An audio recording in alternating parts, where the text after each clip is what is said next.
What is up, WhoDat Nation? Welcome inside another edition of the Straight Up Saints podcast. I'm your host, Chris Rosevoglu. Week 13 of the NFL season is underway. We got the Saints and the Miami Dolphins.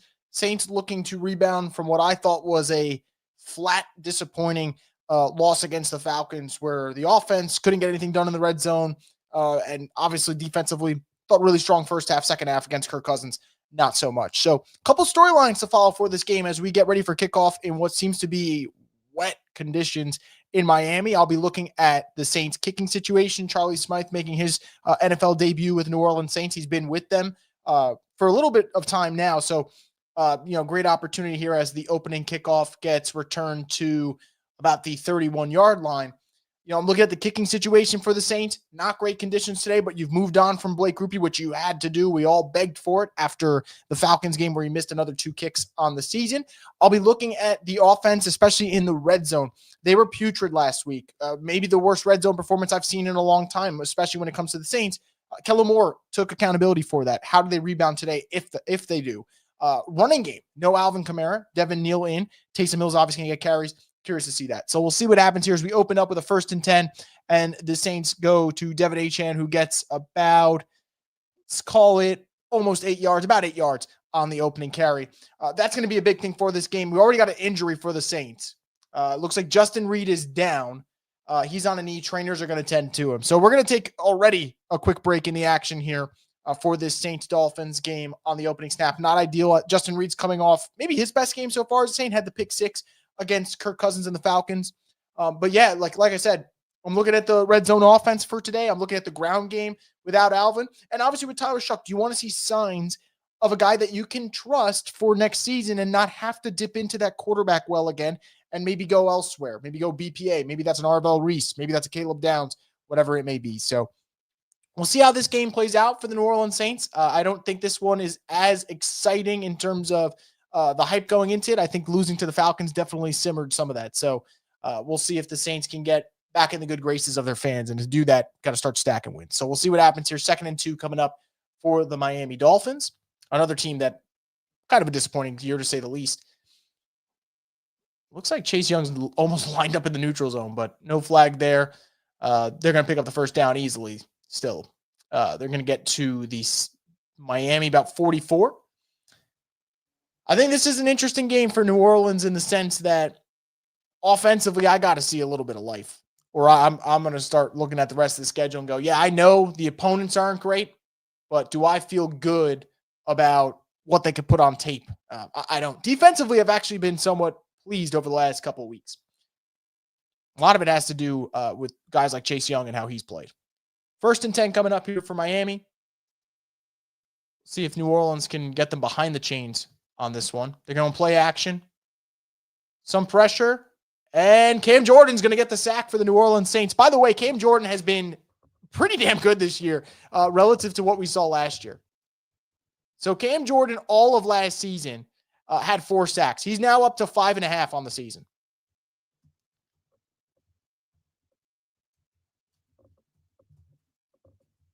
So still a little gas left in the tank for the potential future Hall of Famer. Saints AK-41 saying, let's go, Cam. Yeah, look, Cam's definitely, in my opinion, if he wants to come back another year, I don't know if the Saints will go down that route, but if he comes back, it's not going to be like one of those shockers compared to how he played. 2nd down, they go to Darren Waller. Darren Waller picks up all of the yards they lost and then some, and to make it 3rd and manageable for the Miami Dolphins. Darren Waller returning for this game. Kind of like, I know we used to joke around, us Saints fans, about how guys get ready for New Orleans. They could have injuries. They could have whatever the situation is, and they'll be ready for that game. Kind of the case here for Darren Waller. Missed some time, and he's back in action for this one. So 3rd down coming up. It's going to be 3rd and 5.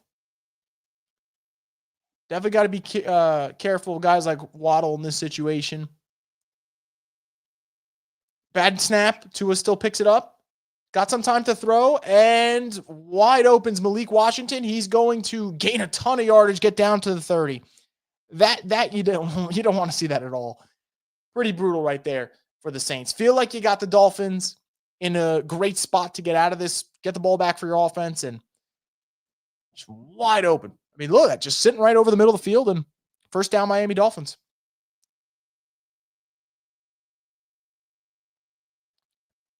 And man, I think, offensively, you don't want to start down 7-0 in a game like this where you don't know what you have from the run game. You didn't know what you had from the run game with Alvin, and it hasn't been good, but without him as well, definitely a scary spot if that's where the Saints find themselves. 1st and 10 from the New Orleans 29. Tua ready to take the snap.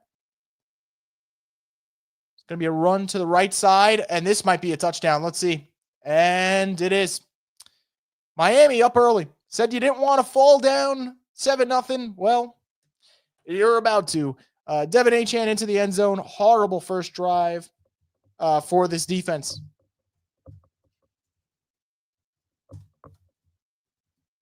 Really, really rough there. Great play call. Great execution.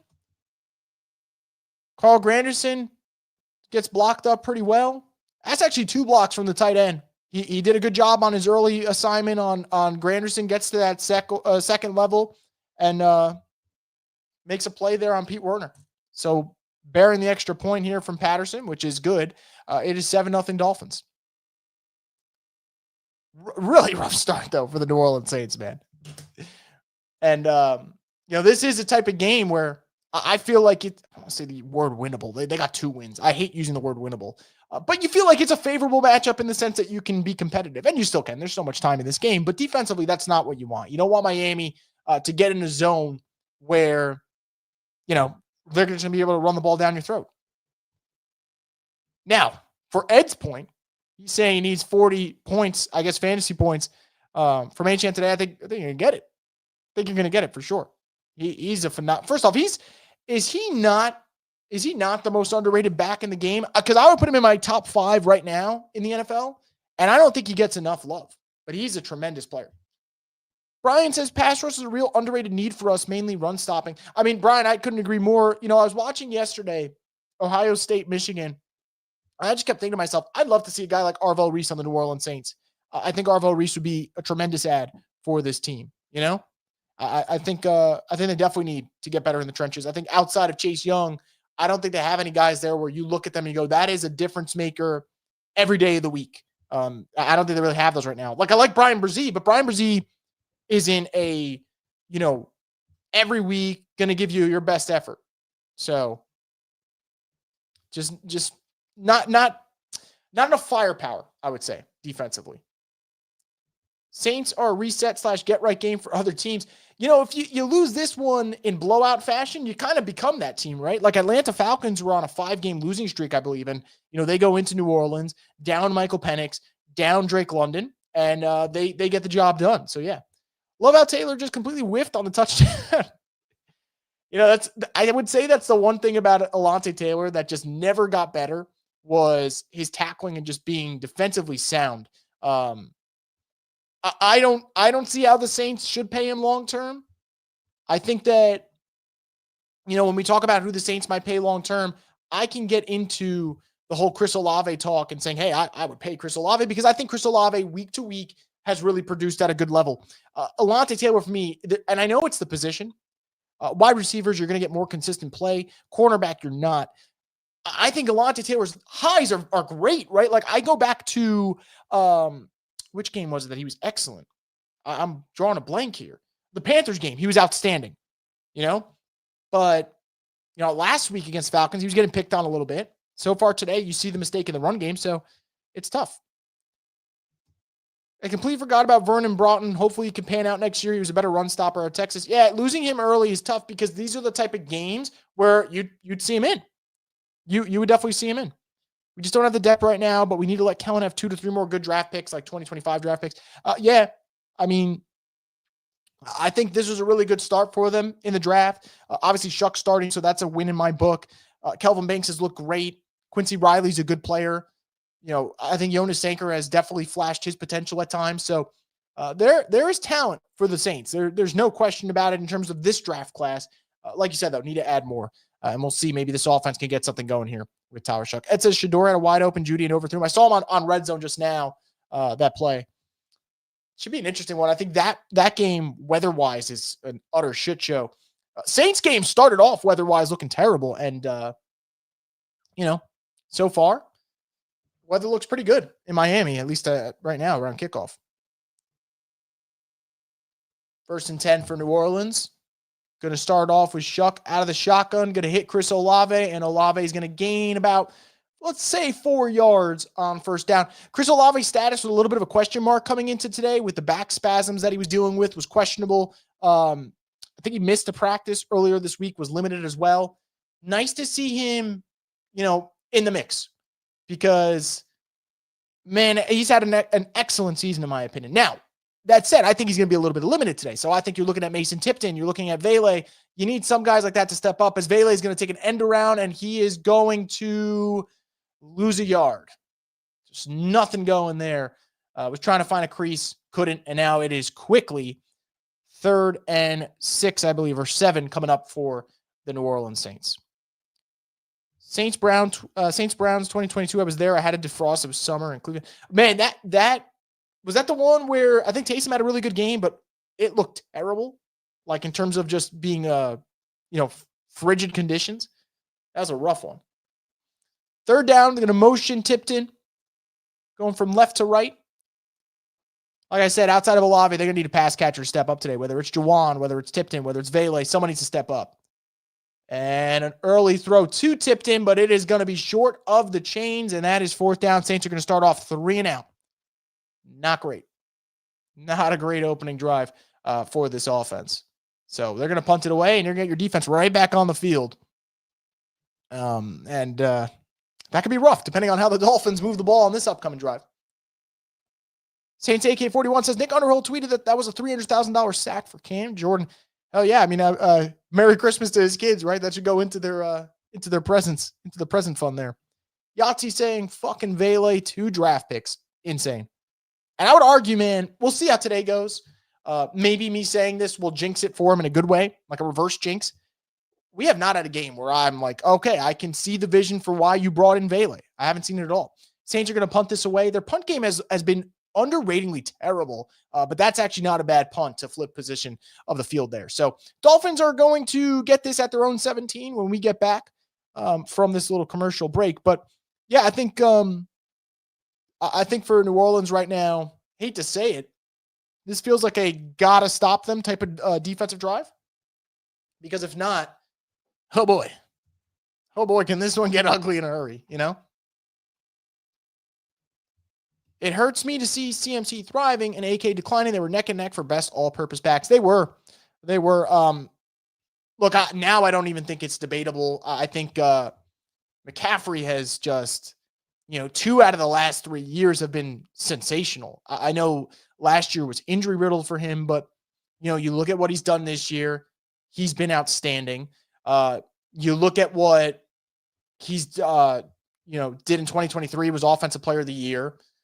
So he's just an excellent player, man. Just an excellent player. And, yeah, I get it. And then you look at AK, and I would argue that AK, not this season. I think this is where he starts to look a little bit slower. But a couple of years ago, I thought AK was still tremendous, and I just think the usage of him was not great. I think it's safe to say that hip drop tackle last week cooked Alvin's knee for sure. I mean, it didn't look pretty. It did not look pretty, that's for sure. Trey G says, ugly start. Absolutely, Trey. Unfortunately. Brian saying, who is Shuck supposed to throw to? This whole offense is look at Olave, see he's covered hard, and check it down for a 3 and out. Definitely feels that way. I would argue that that's another reason why I'm more than okay with the Saints not going quarterback at the beginning of next year's draft. If like you're watching these games and Shuck doesn't look out of his depths and you feel like, hey, I could just manage another year with him, and then let's see, maybe he grows in that second year. That's why I'm like kind of anti going quarterback early next year's draft unless you love a guy, because you're probably just throwing them back in this situation again. Like, to your point, Brian, and I argued with this even when Rattler was in. Yeah, all right, they had Shaheed, but even then, like, who was your big receiver? Vele? He doesn't do much. Right now, Mason Tipton's your 3. I could argue Mason Tipton is probably more so your 2 at the moment. It seems like Shuck might trust him more than he trusts Vele. Juwan Johnson has statistically had a good season, but I just don't know if we are going to see a guy really step up opposite of Olave this season. You're going to have to go get someone in either the draft or free agency. I would argue you should probably double up. And I don't even think that's like that's not a crazy take. I think you probably have to draft someone. Probably got to go get yourself someone. Also in free agency, I don't love this offense at all. And I also think, Jay Smith brings up how we took Kendre Miller over Devin Achane in the 2023 draft. They need running backs. They need, I would say, 2 running backs. Definitely get one in free agency, because there's always going to be those like middle tier guys like Tyler Algiers, like those type of running backs. There's also going to be guys coming off of really good seasons. Rico Dowdle is going to be is going to be a free agent. That's another guy. So there'll be options. Xavier says, I hate the CMC comparison because CMC's line is miles better than whatever AK has had. I don't think the offensive line is better. I do think the run scheme is better, though. Shanahan's run scheme is tremendous. The actual talent of the 49ers line is not great. Not that the Saints have exactly had a great offensive line, but the scheme is definitely better. There's no question about that. 2nd and 8 here. Tua's looking deep. He's going to throw over the head of his intended receiver. Was that Cedric Wilson Jr.? He's asking for a flag. He doesn't get one. So 3rd down coming up. Would love Dowdle. Yeah, I mean, Rico's been fantastic. If you're Carolina, do you keep him? I don't know. They paid Chuba Hubbard a lot of money. Obviously, Chuba Hubbard's not been the guy. Rico Dowdle, on the other hand, he's 27 years old. So, I wouldn't mind paying him like a 2-year, 3-year deal, whatever it is. You get a good running back in the building and feel a little bit better about your ground attack, because that's one of the underrated things about the Saints and why they've been struggling this season. They do not have a team capable of moving the ball consistently on the ground. 3rd and 8 here for Tua. He's going to throw this one over the head of Jalen Waddle. Quick 3 and out for the Miami Dolphins. And that is a sigh of relief for the New Orleans Saints, because Lord knows 14-0 down early would be pretty rough. So we'll get this offense back on the field. We'll see if they can do something here with their second drive of the game. Not really sure what happened there with Tua. Yeah. Weird year for the Dolphins as well. Let's get into more of your comments. Lockdown, the touchdown was terrible. Shawnee says, I agree. Solo says, so sick of this offense going out on the field, start the game, immediately go 3 and out. Can I see some offense, man? I mean, we sure hope so. Pettis here on the punt return. He's going to gain about 2, maybe 3 yards. Saints offense coming back on the field. Jay Smith saying, is there any scenario Kellen Moore gets fired this year? I don't think so. I'll say this. I think that in order for him to get fired, the Saints would need to have like something catastrophic happen. Like there's got to be a scandal. There's got to be, something happens in the locker room. Like it's got to be bad, in my opinion, for them to go down that route. And even then, I don't even know. I don't know that's going to happen. So we'll see. But I definitely think he'll get another year for sure. Niners kept using CMC Smart, and the Saints tried to turn AK to Derrick Henry, Ed says. Yeah, I think that's a fair point. How many times in the last couple of years we're like, can we stop running him in between the tackles every time? And, it just seems like the Saints were insistent on that. They're mixing Chuba in again today and screw my fantasy squad. Very, very odd thing with, the Panthers. Their running back group, when you think that you finally figure it out, like it's Rico's backfield, then all of a sudden Chuba gets mixed in early in the season. You thought it was Chuba Hubbard's backfield. You mixed in Rico and he took over. I stopped trying to get a read on them, but I do agree. It's frustrating for fantasy football purposes when you're trying to figure out like a committee approach, and especially that one, because it's a committee approach technically, but like both backs are pretty good. Ole Miss should hire Kellen Moore. What a disaster that situation has been. Like, obviously, it's good for LSU. You get a really good coach. It's just, you're right before the college football playoff. I get it. The college football calendar sucks. It absolutely sucks. Obviously, LSU can't be to blame for trying to get themselves a good head coach. So, like, they're out of this. There's no guilty party when it comes to them. The thing that sucks is, like, the kids lose out in terms of, preparation for the CFP and just feeling good about it. But, yeah, I'd say the only party that's okay in all this is LSU. But the calendar, to your point, Trey, I see you in the chat, it's a mess. It is an utter mess. I just don't understand how, you got think about it. Had Alabama lost yesterday, Ole Miss would be in the championship game for the SEC next Saturday. And wouldn't have a coach? Like, in what world is that okay? Like, you don't see that anywhere else. So I think college football really needs a commissioner. I don't know who the fuck it would be. Maybe Nick Saban wants to go leave College Game Day and do that, but they need help in the worst ways possible because it's just a mess right now. And I guess coaches don't even have to feel remorse because in reality, we live in this world with NIL and the transfer portal being so hot that, players are going to do the same shit. So it's just a brutal situation. Brutal situation. 1st and 10 for New Orleans, guys, from the 34. Going to open it up with play action. There's going to be pressure. Shuck's going to step up, roll to his right, get that ball out. He does, and it is somehow going to end up being a positive gain for the New Orleans Saints. Wow. That is something I did not expect to see. Shuck absolutely got lit up. Hopefully he's okay. He got popped on that one. Looks like his left arm took the brunt of the damage. Hell of a play, though. Remember, the knock on Shuck has been, in the face of pressure, how does he perform? I don't know if that was it looks kind of intended. It also looks like it was a little bit of a flip. Either way, it works for the Saints, so you'll take that every day of the week. 2nd and 3 coming up. Devin Neal in the backfield. Mason Tipton in motion yet again. And Devin Neal is going to spin out of a tackle and fight to lose a yard. Could have been a little bit worse. 3rd and 4 coming up. Saints desperately need to get a first down here. I think 2 quick 3 and outs would be kind of a gut punch to us fans and quite frankly the defense too after you get a quick stop to go back out there. But yeah, I mean, that play before, it's going to be interesting to rewatch that one over, whether or not that was intended by Shuck or ended up just being good graces. It looks like it was intended, but who the heck knows these days? Quarterbacks make all certain throws from different platforms. 3rd and 4 for New Orleans. Kind of a gotta have it situation here. Got Taysom and Olave lined up to the right, Vele to the left. Shuck takes the snap, looking for Juwan, and it is knocked out. I don't hate the decision. I would love to see the second angle here. I feel like that might be a play. Maybe Juwan should have come down with it and just braced through the contact. Let's see. And, it's tough. It's a tough ball. It's a tough ball to catch.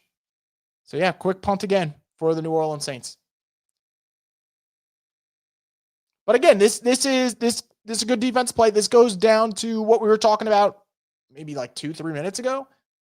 This offense is just in dire need of weapons. This is a pretty good punt actually going to be. Oh, never mind. I got faked out by the returner right into the end zone. So don't end up even having a good punt there for New Orleans.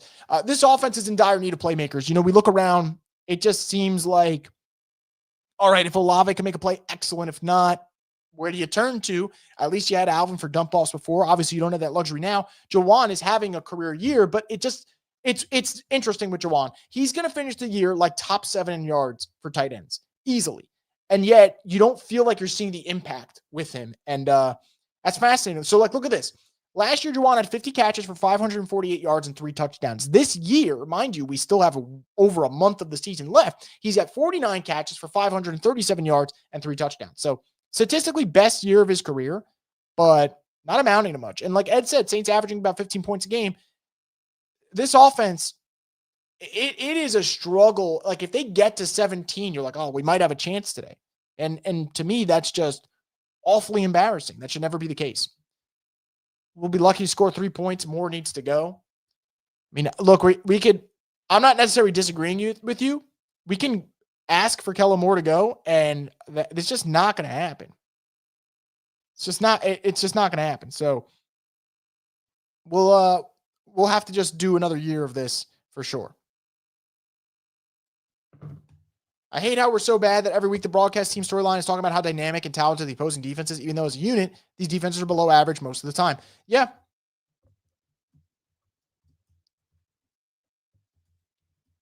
It's kind of going to be the regular. And, you look at the rest of the season, you got the Bucs on deck after this. I think that could be a tough one for New Orleans. Panthers, we'll see what happens in the rematch. Jets, I could see that being a really boring slugfest. Saints, Titans, none of these games are going to be easy on the eyes. I guess that's the best way of saying it. Did you see this before? Ev VR1234 becoming a member. Thank you for supporting us, Ev. We really appreciate it. Meanwhile, Devontae Adams has almost many touchdowns with the Saints team. Devontae's cooking, man. Devontae's having an excellent year. Kind of think, I kind of think at this point, the NFC's the Rams to lose. I think the Rams are like starting to get some separation. They need to draft minimum 2 wide receivers and 1 tight end. I agree. You also need to add a running back or 2. I think that's a necessity at this point. I think the run game is just fucking abysmal, man. Absolutely abysmal. So we'll see if they end up doing that, but I think that would definitely be something. If you're the Saints, I'm looking at. I'm looking at adding. What a tackle there from Danny Stutzman, man! Holy shit! Holy shit! You got to keep him on the field. Leveled HN. My God.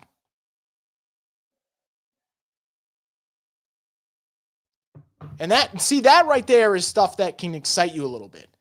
Your rookie's making a play. I mean, that is an insane hit. Really nice hit there from Stutzman. And that's going to bring up 2nd and 10. And maybe that give your defense a little bit of juice. What a play from the rookie. 2nd down, got some deception here. Got to make the play here, or this could go for a long one, and thankfully it doesn't. Just a 1-yard gain. Let me go back to where you guys were talking about Ed saying Panthers going to mess around and win the division. I kind of think so. Tampa Bay's looked rough the last couple of weeks, man. It's possible. Mickey signed this pass dropping tight end to an extension, 3 years, man. Do you think the Saints should have drafted Shedeur Sanders? I mean, I'm going to go no. I don't think the Saints would have been able to handle the Shedeur stuff anyway. They're not exactly great with PR. But I think, do I think Shedeur should have gone 5th round? No, I think Shedeur should have gone much earlier. But Shedeur is like 5 quarters into his NFL career. He's looked okay. When I look at Chuck, he's looked okay. So, I don't know. I'm kind of like an even split on the two right now. I actually think Chuck has more arm talent and like the intangibles are there. Shedeur obviously has had the way better college career, but no, I don't look at the Saints right now and feel like, man, had they drafted Shedeur, things would have shaked out differently, if that makes sense. And nor would I have knocked them if they did draft him, because I think they desperately needed to take a shot on the quarterback. 3rd and 10, Carl Granderson getting some pressure, Chase Young getting some pressure, and the Saints are going to get the sack on Tua, and they are going to hopefully have some good field position because Miami's going to have to punt near their own end zone. Saints defensive line starting to get some pressure here. You had it from all angles there. Carl Granderson from the right gets the early pressure to make Tua step up, and then Cam Jordan just seals the deal. What a start for Cam Jordan. He's been fantastic. Saints should, in theory, have great field position here. We'll see if that ends up happening. Pettis is going to he takes a step back. See, my problem with Pettis here, and it's fine. They're still going to, have the ball from about like their own 44 or whatever. It's not going to be terrible field position. When you're in that spot, I don't want you taking like 3 steps back and all of a sudden you're losing field position there. So don't love that. See Cam getting some love in the chat. Cam's been fantastic today, man. That's 2 sacks already. No one on this team has an excuse with 100-year-old Cam Jordan having 2 sacks. No, Cam's been awesome. It's funny, last couple seasons, Cam gets sacks in bunches. He does. I think there was like a Bucks game that like made up like pretty much his whole like season total for sacks. So, yeah, I think, I think for Cam, like you guys said, depends on the matchup. Today so far, been a pretty good matchup for him. See what happens here for New Orleans. I think you need points. Whatever manner it is, points need to be had on this drive. Defense is giving you 2 quick 3-and-outs. It's time to reward them a little bit with a breather. And we'll see if the Saints can do that. 1st and 10, Tipton in motion.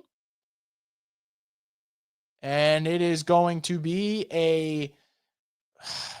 I'm going to say no gain there. They're going to give him a yard, but it's probably not even a full yard. I mean, that's going nowhere. Run game is just non-existent for the New Orleans Saints. As 2nd and 9 coming up, you got to get something going here. Something. Olave lined out to the left, Vele in motion, tipped into your right. Got to imagine you're passing here. Play action. Shuck looking to throw, steps up, runs right into a sack. It is going to be, I believe, 3rd and about 15 coming up. Woof, has this offense been just god-awful to start. God-awful. And we'll see here on the replay what exactly happens. Do the Saints get to 10 points today? I don't know, man. It's one of those, like, you're just hoping your quarterback's able to get out of there and make a play. It wasn't the worst rep from your O-line. Problem is, I could see them conceding here with some quick play. Shuck's looking to throw. He's going to step up, dump it off to Jawan. Jawan is going to get stuffed at midfield. So 4th down coming up for the Saints. Got to imagine they're going to punt here. At what point does Kellen Moore just say, we can't move it, we're just fucking going for it? It's not going to be here. They're punting, so. Brutal, man. Absolutely brutal. And, on that one, it's tough. You like to see routes develop downfield. That one, pressure got there early. One of the worst quarters we've seen from the Saints offense. And that's saying something because this is a utterly horrendous offense in terms of points per game and just how they look on a week-to-week basis. Let's see where this punt lands. It's going to land at the 11. So see what happens. Brian says Ruiz, man, needs to be cut in January. I'm not trying to overreact. The problem is, Brian, I don't even disagree with you, but let's just go through the numbers real quick. And this is what makes the Ruiz situation utterly frustrating, right? So you want to cut Ruiz. You can do that. You can cut him. You're not saving anything unless you make him a post June 1st cut. Now you can do that. And, you eat 7 in dead cap and then 9 in dead cap the year after. And that's fine. That's manageable. But it's like, you can't even get out of that contract easily, First round offensive lineman coming in 2026. I mean, with the way they've looked today, it might happen. And I'm so tired of it. At some point you have to understand that Mickey Loomis has not hit on these offensive lineman picks. And, going back to that well again, probably not going to do anything for your franchise. Solo saying with the worst O-line last year, we had much better run game. I just don't get this offense. I get no playmakers with Kellen. But Kellen can't scheme anyone open, and we can't get any lanes open for the running back. Yeah, offense has been a fucking train wreck. You can't make anything easy for your players, which is a concern on the coach. Now, I know the players aren't good, but I said this before. You look around the NFL, there's a lot of coaches that make life easier for their team. I don't think the Saints have one of those guys yet. Now, I know the roster sucks, but do you see anything schematically over the course of the season where you feel like he's made life easier for his players? I'm going to say no. Xavier says Moore needs to relinquish play calling because nothing works, and he's just content with punting his life away. Yeah, for sure. It really nothing. I mean, what have they run so far? 9 plays? Have they gotten a first down yet? I don't know. I really don't know. The Rock saying teams with new coaches should show improvement as the season goes on, but this team has gotten worse. They have. They won that game against the Panthers, and that was actually a clean football game. Like, all phases were great. But, the way they look today and the way they looked last week, they've regressed to some degree. And, man, that's just awfully frustrating. Okay, I get we want the Saints to win. They're rebuilding, which 99% of the Saints fans I know wanted to rebuild. Look, they have to rebuild, no doubt about it. I just want to see them look good schematically. I said this last week. I'll say it again. Saints can lose every game the rest of the season. I don't really care about the wins and losses right now.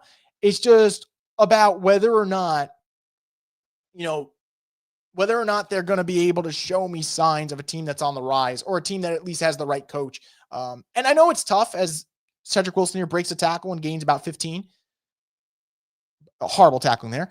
I know it's tough because the roster isn't any good, but it's just frustrating because I don't see anything offensively that gets me excited about the head coach. I think that's just the thing that concerns me. But the offense is also borderline impossible to watch because of how bad the players are. I'm not oblivious to that.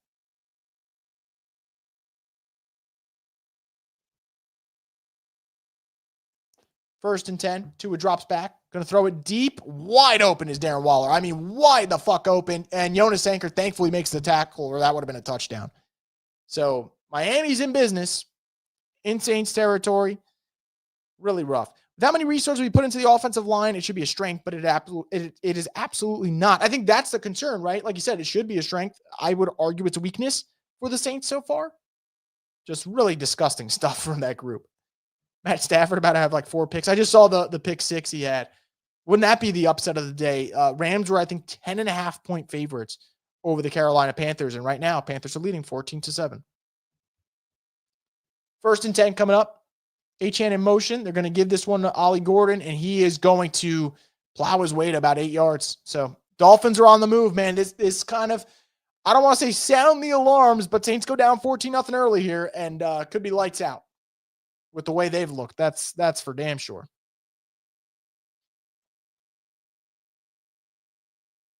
Got to imagine Miami is content to just let this go into the second quarter. No reason to really run a play here. They could if they want to, but no one's twisting your arm unless you go for maybe try to get them a jump or maybe go for some quick run to try to pick up a yard. I hope they're catching them sleeping. And boy, I mean, the Saints are about 8 yards off the ball there. I don't understand that. As Miami picks up an easy first down. I really don't understand that at all. Quite literally 8 yards off the ball. As the Falcons, by the way, just had one of the worst muffed punts. So, I don't know what the hell's going on with those two NFC South teams, but Lord knows, not great.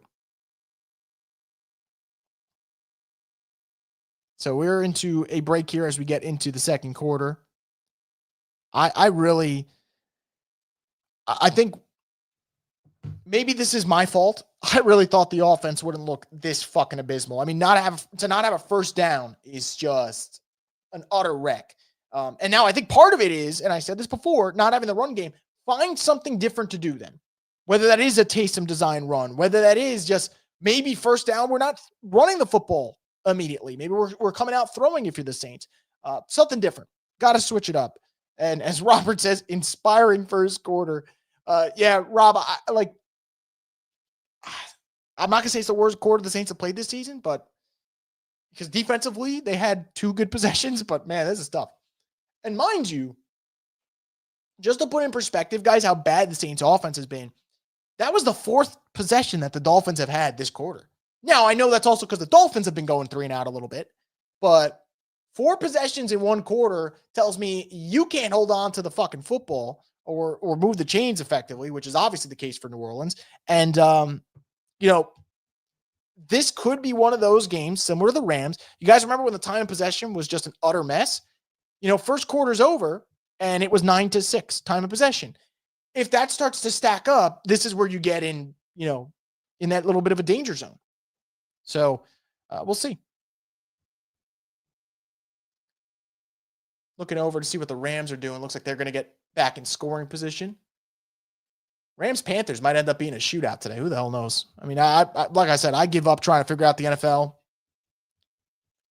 When you zig, it zags. I mean, it's just a weird-ass league, but, man, that could be an interesting score to watch, especially if, let's say, the Bucs were to lose to the Cardinals. I think the Panthers would be in first place in the NFC South, which, yet again, one of these days, the NFC South will be great again. I don't know when. We lived in a time where your quarterbacks in the NFC South were Drew Brees, Matt Ryan, and Cam Newton. We got to get back to that at some point. And maybe not. Maybe just get back to giving us Drew Brees and the rest of the NFC South not being good.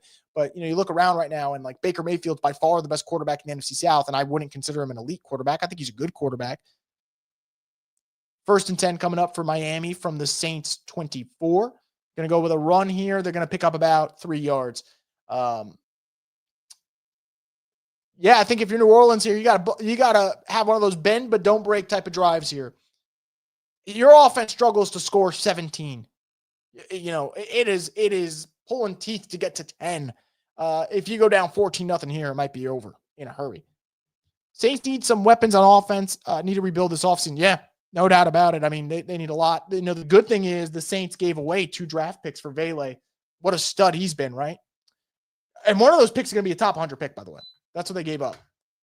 Tua's going deep. This might be an interceptable pass, and it is knocked out of bounds. Burgess had the chance to come down with the pick. Looks like Malik Washington was kind of playing defense there. Good play, though, defensively. Good play. Like I said, 3rd and 6. If you hold them to a field goal here, you could at least delusionally say that you're giving yourself some life. And yeah, it looks like Washington had to be the defender in that spot. Burgess was going up high, try to high point the ball, and would have been a tough play, though. Would have been a tough play. Watching this Saints team, man, it's brutal. I'm just like hoping for like a miracle play to get them, momentum, get them back in this game. See what happens here. 3rd and 6. Tua takes the snap. Looks left. He's pressured. Gets out of the pressure. He's backing up a lot. He's going to throw this ball out of bounds. Saints defensive line actually has been pretty good in my opinion. So they forced the 4th down, and gotta imagine Miami just takes the field goal here to make it a 2-possession game. Saints defensive line has been pretty good so far. I will say, if there's one thing we're going to take from this game so far, they're winning their matchups. I believe Stallbird was in there on the blitz. Let's watch this again. Yep, Stallbird, free rusher. You'd love for him to make the play there to make the field goal a little bit tougher. But still, that's back-to-back weeks. Stallbird as on the blitz has looked pretty good. 39-yard field goal here coming up for Riley Patterson. The kick is up, and the kick is good. Miami up 10-0 on the New Orleans Saints. And like I said before, if it wasn't go time before, it's got to be go time now offensively. You're not running the football well. Maybe drop back from that a little bit. Maybe a running back screen. Maybe a quick hitter to Tipton or Olave trying to see if they can make something happen. Got to figure something different on 1st down. You can't just keep running it up the gut for 1 yard on 1st down.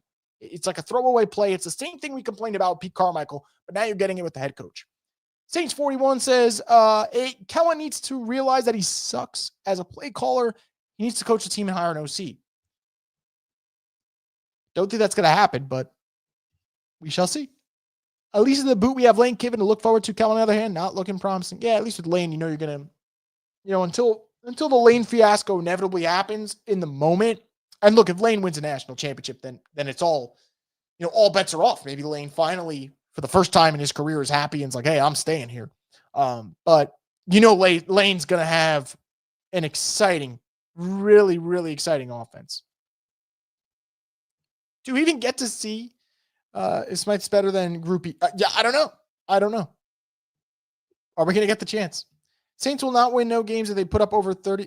Saints will not win no games if they put up over 30 points a game. I mean, Saints can't put up 30 points in a 2-game stretch. A 2-game stretch, they can't put up 30 points. And honestly, I'm willing to kind of put my money where my mouth is in terms of like the past couple stretches they've had. So the last 2 games, they had 10 points against the Falcons, 17 against the Panthers. So no, they didn't have 30 there. Against the Rams, they had 10 points. Against the Bucs, they had 13 points right there. Against the Bears, they had 14. Against the Patriots, they had 19. So 33. There's your 2-game stretch of 30 points or more. But it is just a brutal offensive team right now. And I know a lot of it is personnel based, no doubt about it. But you got to make something shake. It's just not happening right now.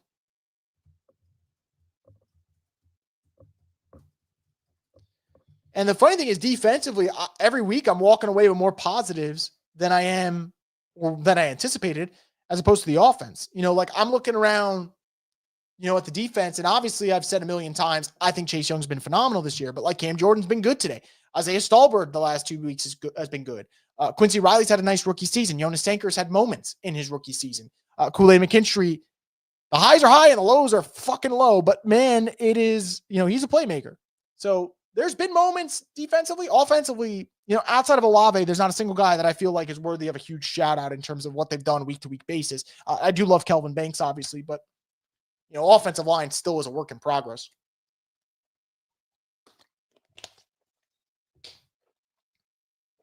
Mason Tipton going to take the kickoff. He is going to get to the 25, to the 30, to the 35, bounced out at around the 39. So Saints are going to have pretty good field position. Nice return for Mason Tipton. Tipton's been pretty good on return so far for the Saints. Had a really nice return last week, and I guess that should have been the sign that the Saints were not winning last week. He had a 75-yard kickoff return, immediate red zone opportunity, And the Saints did nothing with it. They did nothing with it. They didn't even kick a field goal because Groupie ended up missing. So just a mess. Saints are going empty first down. I actually like this. Whether or not the play works, we'll see. I actually like abandoning the run on first down because the first down run to gain 1 yard has been a mess. They're going to go to Foster Moreau. He is going to gain about 5 yards. And the Saints, see, this is what you want to be, ahead of the change right now. As Devontae Adams, every time I look on Red Zone, guys, Devontae Adams is scoring a fucking touchdown. It's just getting pretty absurd. 2nd and 4 coming up here for New Orleans. Like I said, this is where you want to be. More manageable spot. Maybe now, if you want to run the football, it's a little bit easier. You know? Going empty again, though. I don't hate it. And they're going to go with a run. It is going to pick up a first down. So nice job by New Orleans there to mix up their play selection there. You can't talk without using bad language, Timothy says. I could. It sometimes just slips. I apologize if I did say anything offensive. I lose thought of what I say after 2 seconds, to be quite honest. Saints going back-to-back runs here. They're going to pick up about 2 yards. 2nd and 8 coming up. Got to get points on this drive. Has any NFL team signed MT? No. Yeah, I love Michael Thomas. I actually, honestly, guys, like out of all the Saints of the second window of the Drew Brees, like playoff caliber, championship caliber teams, that Michael Thomas is my favorite one. Chuck is sacked. That's a fumble. And the Dolphins are going to have the football inside Saints territory. Yeah, I mean, this game just keeps getting worse somehow. If you get routed by Miami, that's like an all-time low for the season, which has been filled with a bunch of them. I mean, what the hell is going on here? Let's see this again. Vele just completely whiffs there. Not that it's Vele's, not that we're relying on Vele to be a pass protector there. Shucks also got to feel that a little bit. Free rusher, though. Brutal. This could be the game that puts away a lot of Saints fans for the rest of the season. Although I think last week did that a lot for a lot of fans. A lot of people last week, I remember when we were doing a live, they're like, oh, I'm done the rest of the season. And I'm like, all right, I can't blame you. So here we go. Defense back in a hole. Waddle in motion. Got to imagine you want a deep shot here. Yep, and they're going to take one. They got Waddle. That should be picked. And it's intercepted by Kool-Aid McKinstry. What a play by Kool-Aid.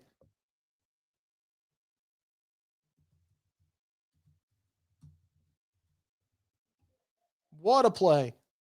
And, I mean, I like the aggressiveness to take the shot there. I like the aggressiveness from Miami. Like, I remember Sean Payton in a situation like this is when he would take the shot. But you didn't have it. So I don't know why, Tua's throwing out that ball. He looks a little confused. It's just not there. So Saints defense, they really bailed out the offense there. Although I could argue that maybe Tua bailed out the offense because that was a terrible decision. Terrible decision. I mean, I don't know where is that ball going to go where it's going to be advantageous for Jalen Waddle. He just didn't have him. So Saints offense back on the field. And now I say it again. Can they make something happen? Because right now they haven't been able to make anything shake offensively. Going to start off with, I believe, Devin Neal in the backfield. First and 10 coming up. Jawan in motion. Going to go with a zone option here. And Shuck is going to slide down and no gain. It just seems like the Saints are kind of in a position right now where you're just trying shit to see if it'll work. I know that's a tough spot to be in probably if you're Kellen Moore. Like, what buttons do you press where you feel like it's going to be nothing's automatic in this league, but an easy first down, a quick hit or something like that, and it just seems like they don't have answers offensively. Bailey in motion. And that ball is batted at the line of scrimmage. We're about a play away from this being a 50-second 3-and-out for New Orleans. I mean, what a terrible sequence so far. Saints AK41 says fire Mickey Loomis or sell the team, Gale. I don't think either are happening. Leroy Olivares with a super chat says, do you think the Saints should have traded Shaheed later? First off, thank you for the support. Second, I think when they traded him was fine. Got decent compensation for him, actually. So I think that for New Orleans, you end up getting more than you would have with the comp pick formula. I think that's a win. Yes, having Shaheed right now would have been good for the Saints. But what is that going to do for the future of this team? My opinion, not that much. So I think when they traded him was fine. I don't think they had to wait. And obviously, you couldn't wait any longer. It was going to be a free agent. And I don't know if you had to do it any sooner. So when they did, it was fine. I was fine with that. Linebacker on the Browns, rookies all over the field, number 49. I have not seen enough of that yet. I've been having a lot of Rams Panthers in the background. So I'll get to that for sure. O-line's going to get these quarterbacks killed. Fire Loomis. 3rd and 10 coming up. I'll get to all your comments in just a sec. Ooh, that jumped in the neutral zone right there for a sec. Chuck takes the snap. That's a ball to Jawan. Jawan gets hit up high. I'm surprised they didn't throw a flag there. I thought Jawan was going to get bailed out. It is going to be 4th down. Saints are going to punt again. Another 3 and out. Driving back from Norman right now. Appreciate the commentary. Hey, thank you. Thank you for tuning in. We really appreciate it. I don't understand how that's not a penalty, by the way. They're showing the replay now. That should absolutely be a penalty on Miami. Absolutely. The ball is clearly not going to be caught by Jawan, and he's clearly defenseless. So what is the rule there? Why is the rule there if we're not going to enforce it in that spot? I don't understand it. I think that is a missed call by the officials. Should have been a free 15 for the Saints right there, as they're going to punt this one yet again. Punter better get his leg going and loose all day, and this punt is going to be rolling out of bounds. Unreal, man. I mean, I guess no penalties makes the game move faster, and this game has been moving at lightning pace, but man, I don't understand how that's not a penalty. Damn, Devontae, 2 more touchdowns. Devontae Adams has been on a heater. Absolute heater. LOL, the punt 2, these refs suck. Yeah, I don't know what we're doing here. They're having a discussion now. It looks like they're going to throw the flag for interference, but I don't know what we're doing as an officiating crew. You say player safety, guy gets blasted in the head.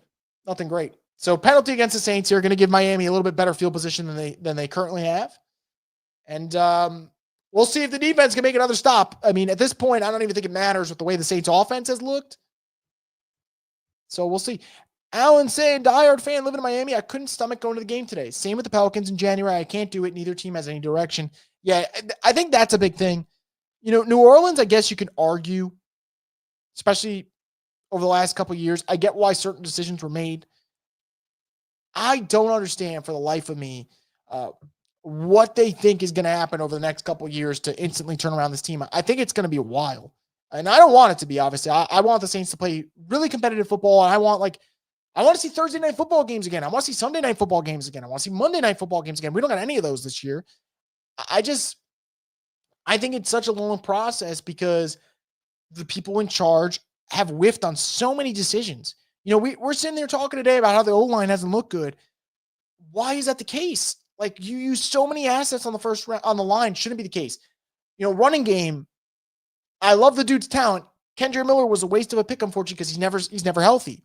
Saints used a 2nd-round pick on Isaiah Foskey. Dude was not good. And, that's a premium pick. Even Shuck, I think Shuck has had moments so far. Not today, obviously. But if that pick doesn't work, that's a top 40 pick going to waste. All these assets, poorly used. Cap management, you live with it because I will always defend being aggressive when Drew Brees was your quarterback because you always have a shot with number 9 because that's how good of a player he was. If they could go back in time, you probably don't do the Derek Carr thing. I think you probably roll out with Jameis for another year and you don't get yourself into a 4-year, $150 million deal. And maybe things turn out differently. But maybe they don't also because you still had Dennis Allen as your coach at the time. And even now, is Kellen Moore the guy? Way too early to say. You definitely can't say he is, and probably too early to say he isn't. But it's just you're in no man's land right now. Timothy says bad first half. For sure, Timothy. I mean, I use a lot more words for the way they played this half. Leroy with a super chat says, David Sports says maybe Saints should call Kiffin instead. I mean, yeah. Why would he come here though? But yeah, no, you're right. The way they've looked. Jameis has a better receiving touchdown than almost everyone on our team. Yep. But by the way, shout out to Jameis. That was a great play that he made last week. Great play. Because he kind of puts his foot in the ground after making the catch, turns upfield, hits the defender with a stiff arm, gets in the end zone. Youngblood 46 says the Broncos definitely won the Vele trade. He hasn't made a difference in the offense at all. Yeah. And you look at Denver, the concerns you have, if any, are your quarterback. Footwork wise, Bo Nix. He's been great in the fourth quarter. He's been nails in the fourth quarter. Sometimes though the footwork gets a little erratic. Mechanically hasn't been all there, but Franklin's a good receiver. Cortland Sutton's obviously a good receiver. Pat Bryant's another good receiver. HN, by the way, just picks up 8 yards on first down. So Miami is moving. Vele has been an utter mess. And what makes it worse is Vele's not on a crowded depth chart. You'd understand it. And just hasn't been able to make big plays for this team. Ed says, if we did the rebuild the minute Drew retired, we would be coming out of it now. Yep. Rob says worst offense in the league equals Saints. I mean, them, Titans, there's some really bad offenses, and it's tough to watch those teams, man. Mr. Blade says, feels like the offense has no designs or anything that can support Shuck. Yep. I'm going to keep saying it. And as Miami picks up the first down here rather easily, what do you do offensively that makes life easier for the quarterback? At the moment, none. There's nothing the Saints do that makes life easier for Tyler Shuck. There's nothing they do that makes it easier to run the football. There's nothing they do that makes it an easy pitch and catch for 10 yards to Olave. There's nothing. So it's pretty frustrating. Robert says, I'd be worried about drafting a top pick QB into this shit show. Yeah, I agree, Rob. I don't, I think, let's say you draft a Mendoza or you draft I think Dante Moore from Oregon could be special. You draft a guy like that, you throw him right in and you're saying, hey, make something out of nothing. It's just such a tough position to be in. And, with Rattler and with Shuck, you don't get as aggravated because you didn't draft in the first round. But imagine using a number 1 overall pick and then saying, hey, you have nothing. And just letting you guys know, you can look around the league and you'll see what that looks like sometimes. Watch the Titans games and then go back and watch how Cam Ward plays. And everyone will be like, oh, his numbers haven't been good. He makes great plays. And no one's stepping up to, make that difference. Their wide receiving core is a mess. They don't have a good running game. So that to me is just, that's where you end up as the Saints get a stuff here on second down, going to bring a third and 3 coming up. That's what I worry about. You don't want to end up being that team. You don't want to end up being another version of the Titans. But that's where you could go if, that's the road you're going down if you end up drafting a quarterback with the first overall pick.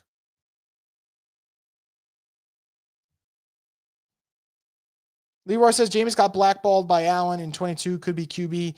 I always would love to know. I don't know. The problem with Jameis is he's so erratic. Third down pass, by the way, is going to be complete for a first down. So Miami keeps the chains moving there. I don't know what Jameis' ceiling would have been. I've always loved the highs of Jameis. Obviously, the lows are frustrating, but the highs of Jameis are electric as hell. I think had he not gotten hurt that year with Sean Payton, because they were 5-2, I believe, when the injury happened, I think they make the playoffs. And then who knows? Does Sean Payton leave? Does Sean Payton give it another go the season after? That's a big what if. But you are right. Jameis had a broken back. He played through it, and I think that's what's tough about this league. You could have guys that play through injuries and they don't got any slack cut for them. He got penalized as HN easily gets the first down and he gets to the 10. So first and goal coming up. He played through injury and he ends up getting penalized for it. As for the Saints, Gail's too worried about friends, too emotionally invested. If you're that worried about friends, you won't make money or win. Cut the liabilities and dead weight. She's not going to, though. She's not going to. St. John Butler saying, WhoDat, Chris? What's going on, John? WhoDat, my man? Hope you're doing well, John. Young Blood saying, outside of Olave and Kamara, maybe Juwan Johnson, the Saints have no playmakers on offense. Yeah.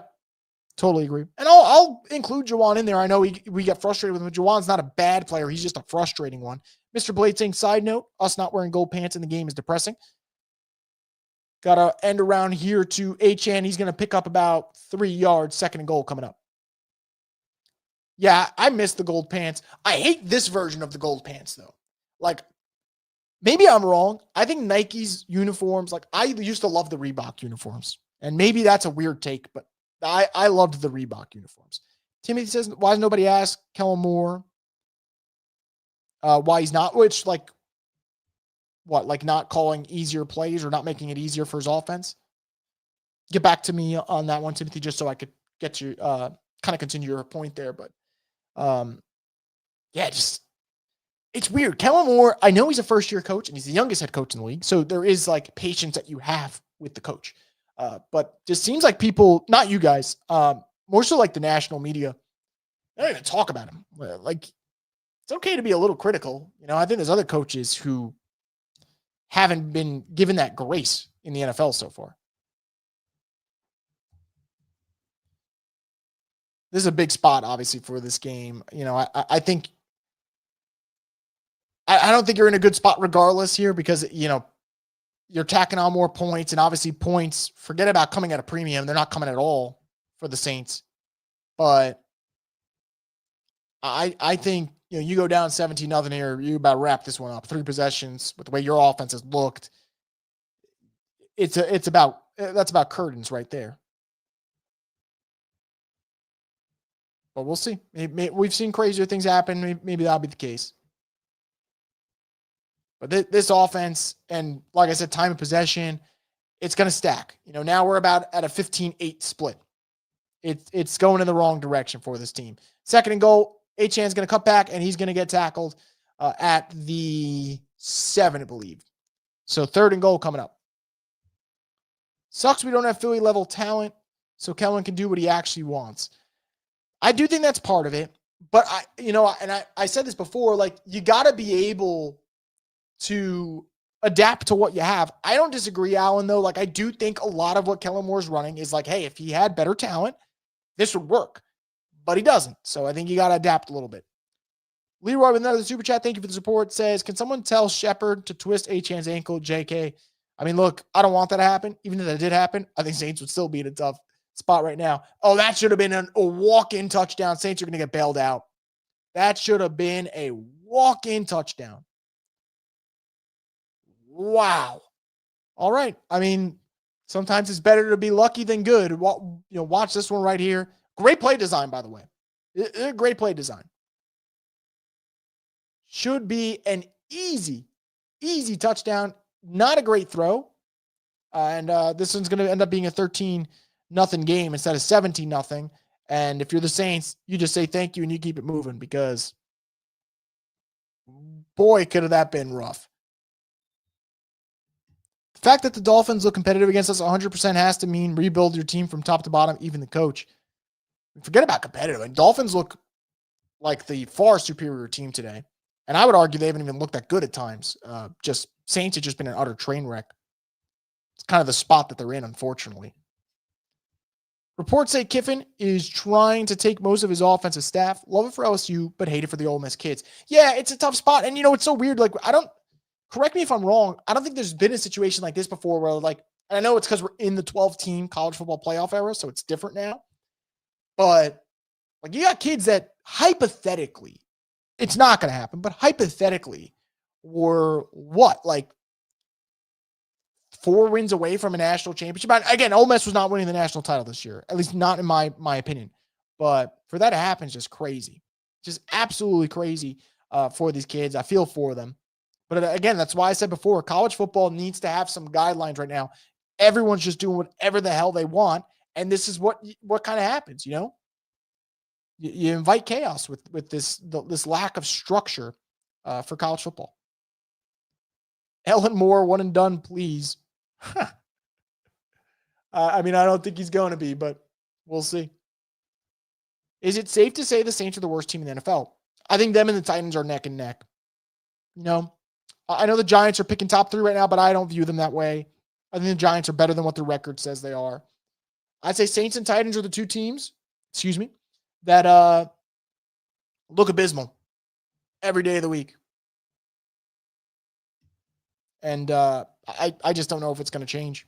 And I said this before, Saints schedule is it's a favorable schedule. Like you're not facing a murderer's row. This should not be a daunting task to face the Miami Dolphins. But picking up a first down just seems like, it's going to take forever for it to happen. So I don't know. I don't get it. I don't get it one bit. And, I'd like to think that at some point in this game, Saints will be able to turn around offensively and give us something to get excited about. But it just hasn't been. Titans QB at least shows potential, probably even more than Chuck. I mean, way more. Yeah, I think Cam Ward is just a better player, better athlete, a better thrower. I mean, some of the throws that Cam Ward makes, like it's just on a rope, and then his receiver just drops it. Like I will defend Cam Ward quite a bit because I know there's like a lot of talk about what the numbers might say. Watch the Titans games, and every game you're going to come out, and I know it's like the worst mindset to have because like it almost feels like a loser mentality, but it is the truth. He's not the reason they're losing at all. Like Cam Ward as look the part.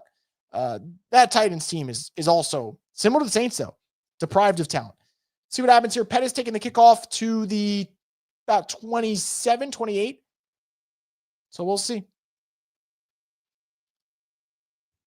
Still mad Atlanta clown both the Saints and Pelicans last week. Derek Queen wants all the smoke. Hopefully he follows through. I mean, I think New Orleans would really benefit from players kind of embracing that, I know we joke around with Cam Jordan sometimes and, whether or not he'll be corny. The one thing you can't take away from this man is he loves to shit talk the Falcons. And I think like you kind of need that. You want someone to embrace that. 1st and 10 coming up. See if the Saints, for the love of God, can get this ball moving. Going with a pitch play, and it is stuffed. So, like I said, they're trying different things here. It's just it is not working right now. It is not working. Just a mess so far. And I think at this point, if you're Kellen Moore, you walk up and down the sidelines, you got to start wondering what button you can press that'll actually end up being a good result for this team. Chuck's going to take the snap here on 2nd and 9. Tipton in motion.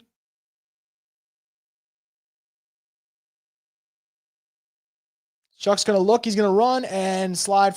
Probably gain about 2, depending on where he started the slide. Flag on the play, though.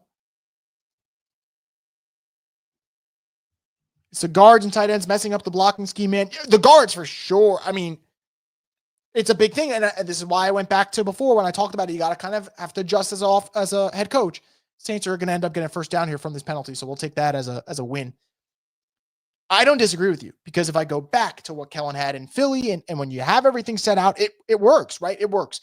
But that's not the case here. Like the guard play is bad. And I don't know. I would just love to find a way for you to build off that as a play caller. It's not working. Go back to something else because yes, you're not going to be able to get those guards that you want in until probably next year, if that. But you're not wrong about it. It is the guard play. The tight end play hasn't been great. So all the blocking schemes that he wants to run, not there. It's going to be a dump off to Mason Tipton. He should have, I thought he was going to have a little bit more room. Not much though. Going to gain about 3 yards, maybe 4. And Saints still stuck in this spot where haven't been able to take those shot plays. It looked like they wanted to see if they had a shot, and then you have Mason Tipton as your little outlet. But that I'm fine with because even in that situation, right, you got your little 5-yard outlet. You're still gaining yards. You're just trying to stay in front, down and distant wise.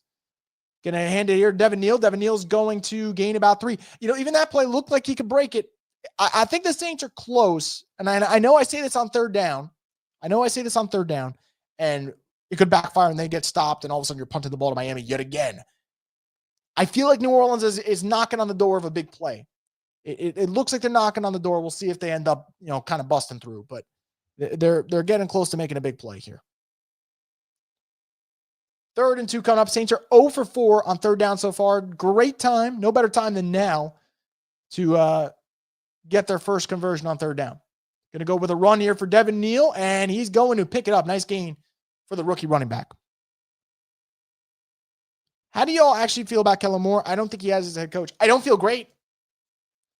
It's a flag on the play. Hopefully that's not against New Orleans. If it is, brutal.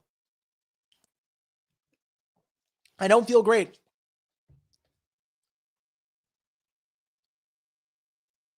All right, no foul on the play. First down, Saints. Getting too much credit for an overly talented Philly team. Any OC would have been decent in Philly. See, that's where I don't agree, because watch the Eagles right now. Kevin Patullo has been an utter mess as their OC.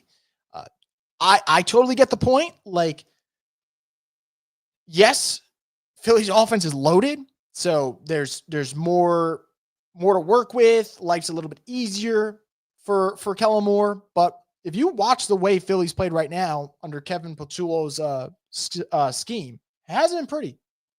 Chuck's going to roll out wide. He's going to hit Taysom Hill, and it is going to be about a 5-yard gain there. So Saints still staying ahead of the change, which is good. Still staying ahead. But yeah, to that point, don't disagree with you. Kellen does get a ton of credit for that Philly team, which obviously was structured well. But like, look at the Eagles right now. I'm sure Eagles fans would love to take Kellen Moore back in a heartbeat after what happened with Patullo. Doesn't mean that Kellen Moore is going to be a good head coach. You could be a good coordinator and a bad head coach. Does it hurt you seeing what Kubiak's doing with Seattle? I see flashes of that in the first 2 weeks he had with the Saints. It's a great question. Let me get back to this after this play, as the Saints are going to run it with Devin Neal and see if you got one. If your blocks are, if the guys are doing their assignments in the run game, these should be big hitting plays. They're just not right now. Does it hurt with Kubiak leaving? I'd say this. I think Kubiak, when you're running on schedule, is an excellent offensive coordinator to have. And I think we saw it last year with the way that his offense was operating in terms of the run game, and the play action pass with Derek Carr was excellent in the first 2 weeks of the season. Only thing I'll say about Kubiak, which gives me concern, is his offense is not built to play from behind. Now, you don't have to worry about that problem if you're ahead. You don't have to. But the NFL and life in the NFL is not that simple sometimes, and it's very hard to be in a spot where you're constantly ahead. It's nearly impossible. So, I don't know. I think, does it hurt seeing Kubiak? No, because I do. What he's doing with Seattle, I didn't think it was a fluke with the Saints. I think the reality is Saints they got a little banged up, probably flew a little too close to the sun anyway. And it is what it is. I will say about Kubiak, though, I still don't know if he's a head coach, though. Just like I don't know if Kellen Moore's a head coach, I don't know if Clint Kubiak could be a head coach. I think he'll get a shot, though. He's had a really good year with Seattle. His stock is through the roof right now, so we'll see. But I don't know. I'm still trying to figure it out a little bit in terms of whether or not I'm upset about it at all. I'd probably go towards no. I just, when you pick a different staff and you don't go with the interim guy and who he had, you kind of figured that was the end of the experiment there in terms of using Kubiak as your OC and obviously having Rizzi as the interim. So, it's fine. I'm at peace with the way that played out. But shout out to Kubiak. I think what they've done has been phenomenal. I think that, the way that the offense has looked when they're running on schedule has been insane. JSN has been the best receiver in the league this year. Darnold's been awesome. Just pretty good stuff from them. DA's blank stare or Cam's face buried in that play sheet, not sure, which I find more annoying. I'm going to be honest. I think the burying the face in the play sheet's more annoying, but that could also be recency bias because that's what we're seeing more lately. And I think that's what it is. More work to Philly because Barkley is an up the middle runner, but now they're not running correctly. I mean, they're not at all. I agree wholeheartedly with you. Only reason I say that, Xavier, is to the other point that was said before, Philly's offense has been brutal right now. And obviously last year, especially in the playoffs, they're firing on all cylinders.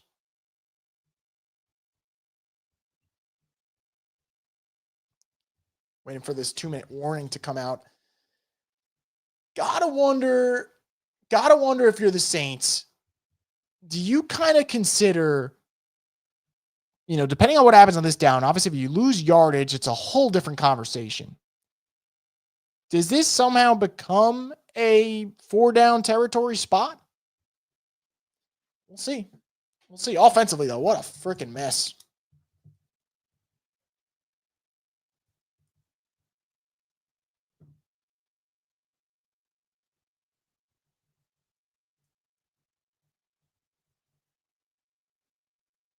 Going to be a penalty on the Dolphins. Saints are going to pick up a first down anyway. See, that's just where bad teams are going to do bad things.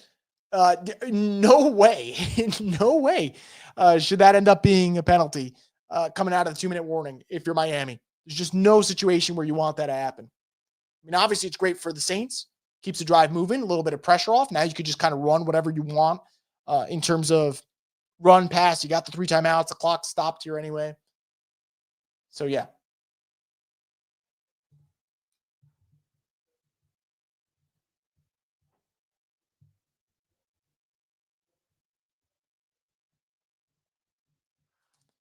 First and 10 coming up for Shuck. He's going to take the snap.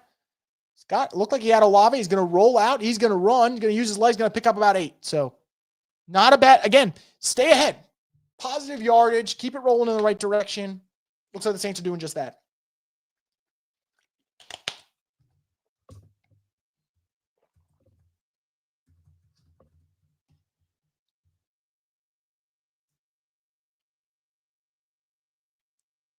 First 5 drives for the Saints, 25 yards. This drive, 30. So already an improvement, but that obviously it's not saying much when you get 25 yards in your first 5 drives. They're going to go with a run here to Devin Neal. He is going to break a big one. Devin Neal is going to get tackled at the 24. Man, that looked like that could have been the biggest play of the game so far for the Saints, and good tackle obviously there. But nice run from Devin Neal. He's starting to get a little bit of rhythm here. Great blocking obviously to open up that hole. This is the type of game I want to see them continue to use the rookie running back. Continue to let him get his touches and see if he can build off of it. So not a bad start so far. Not a bad start to this drive. Not a bad finish, hopefully, is what I'm hoping for. Really need 7, though. I can't stress that enough. And honestly, if the Saints go down 6 at halftime, doesn't that feel like a win with the way they've played? We'll see, though. Let's see if Kellen Moore can cook something up here.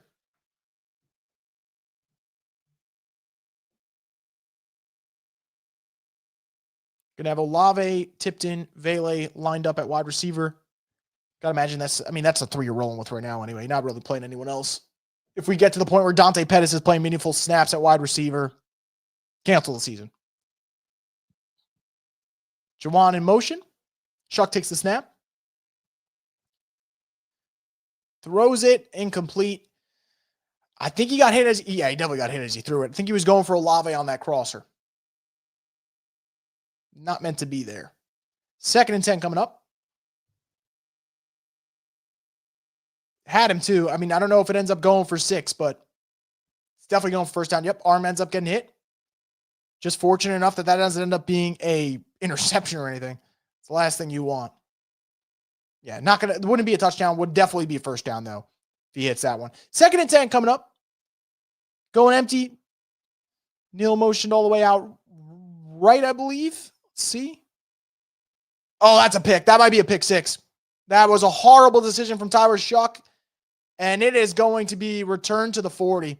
Worst possible decision from Tyler Shuck. That's a horrible throw. I mean, a horrible decision, excuse me. Wow. Go figure. One of those type of games, right? Only positive drive of the game, and then your rookie quarterback makes a rookie mistake. Yep. Cornerback read it the whole way. Great play by the cornerback. Obviously, rookie mistake too by Shuck.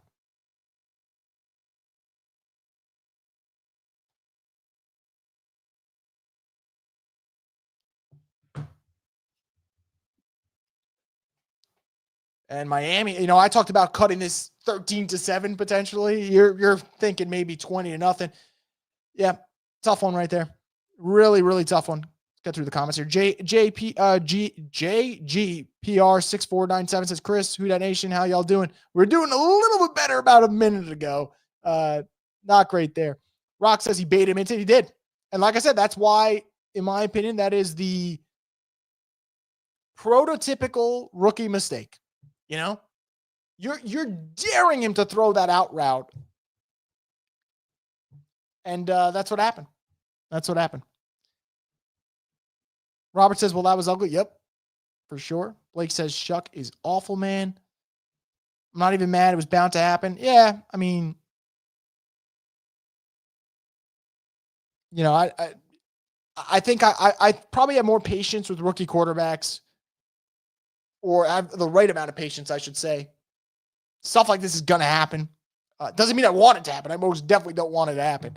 But am I surprised, you know, that this is the situation they're in now? I mean, mistakes like that are going to happen. You got to hope you learn from it. And I guess we'll see in the second half. Great play by Chase Young. Chase Young's a dog, by the way. Like, absolute dog.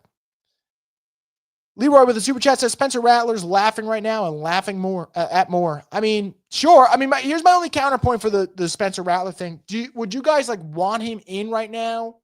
And then what does that serve? I'd rather they just play Shuck the whole season and find out if Shuck is any good. And if Shuck stinks, by all means, draft whoever you want to draft in the first round.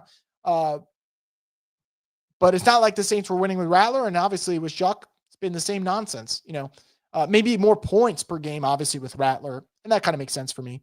You know, more experienced quarterback, definitely not being as aggressive, so you're probably moving the chains a little bit more effectively.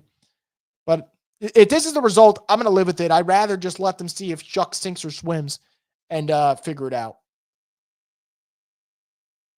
Surprised Miami's going to clock it there, and they'll go for a long field goal here, try to make it 16-0. Brandon says New Orleans sports are bad for the blood pressure. Yeah, bad in general, man. Everything is a mess. Everything is a mess with New Orleans sports right now. Shades of Jameis Winston, like I was saying in the Carolina game. You know what? Actually, does have a very similar vibe to that game. Very similar vibe. Quarterback wasn't great. O-line wasn't great. Ended up getting blown out. Turnovers galore. Kind of what we have right now.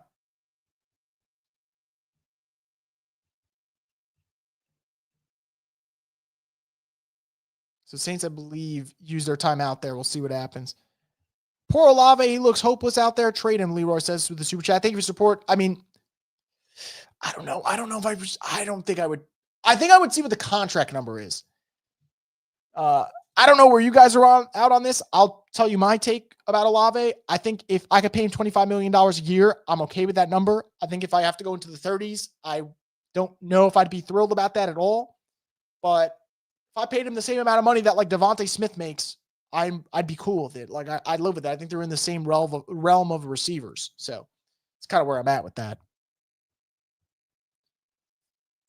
Comes the kick. Kick is up, and it is good. Dolphins are up 16-0 at halftime. And that's just kind of where we're at. 16-0 at halftime. Let's jump into it. Let's talk about this first half for the New Orleans Saints. Yeah, I think offensively, that's where we have to start.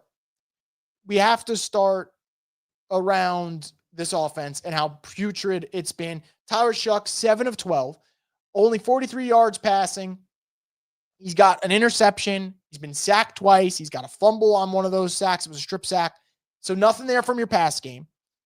Devin Neal, towards the end of that drive, was getting a little bit going, but the run game's still non-existent, right? 2.8 yards per carry for him. Evan Holes got 2.7 yards per carry. So you're not getting anything from the ground game. You're not getting anything for the passing game. You're a bunch of 3-and-outs at a rapid clip for the Saints. So offensively, this has been a nightmare for them. Now, defensively, a little bit of a mixed bag. Okay, I would say defensively, you've had some moments. You have the Kool-Aid McKinstry interception. Defensive line has been really good for the New Orleans Saints so far. Cam Jordan's got 2 sacks. We've seen some nice plays from Cam Jordan. I think you've seen enough defensively that I can see them making a big play or two to get them good field position, get them in this position in the second half, where maybe you feel a little bit better about the situation. The problem is when your offense looks this putrid right now, and you can't pass block, you can't run block. Your quarterback is having his rookie moment, let's say. I would say this is probably the worst Chuck has looked so far. Obviously, if you guys want to disagree, feel free to disagree in the comments below. But this offense isn't doing anything. I would leave the defense out in terms of the blame game. I know that says 16-0 on the scoreboard, but it's more so because of the offense's inability to do anything than it is defense. Now, the defense has to figure out their run defense because Devin Achane's going to go for about 200 at this point. But the offense has been the struggle here. And the offense has been so bad that the one thing I said before this game is like, oh, maybe we'll find out if the Saints kicker is any good because they moved on from Blake Rupe and now they have Charlie Smythe kicking. We're not going to find out. We're not going to find out with the way this offense has moved the ball or lack thereof. So 16-0. Offense has been utter mess.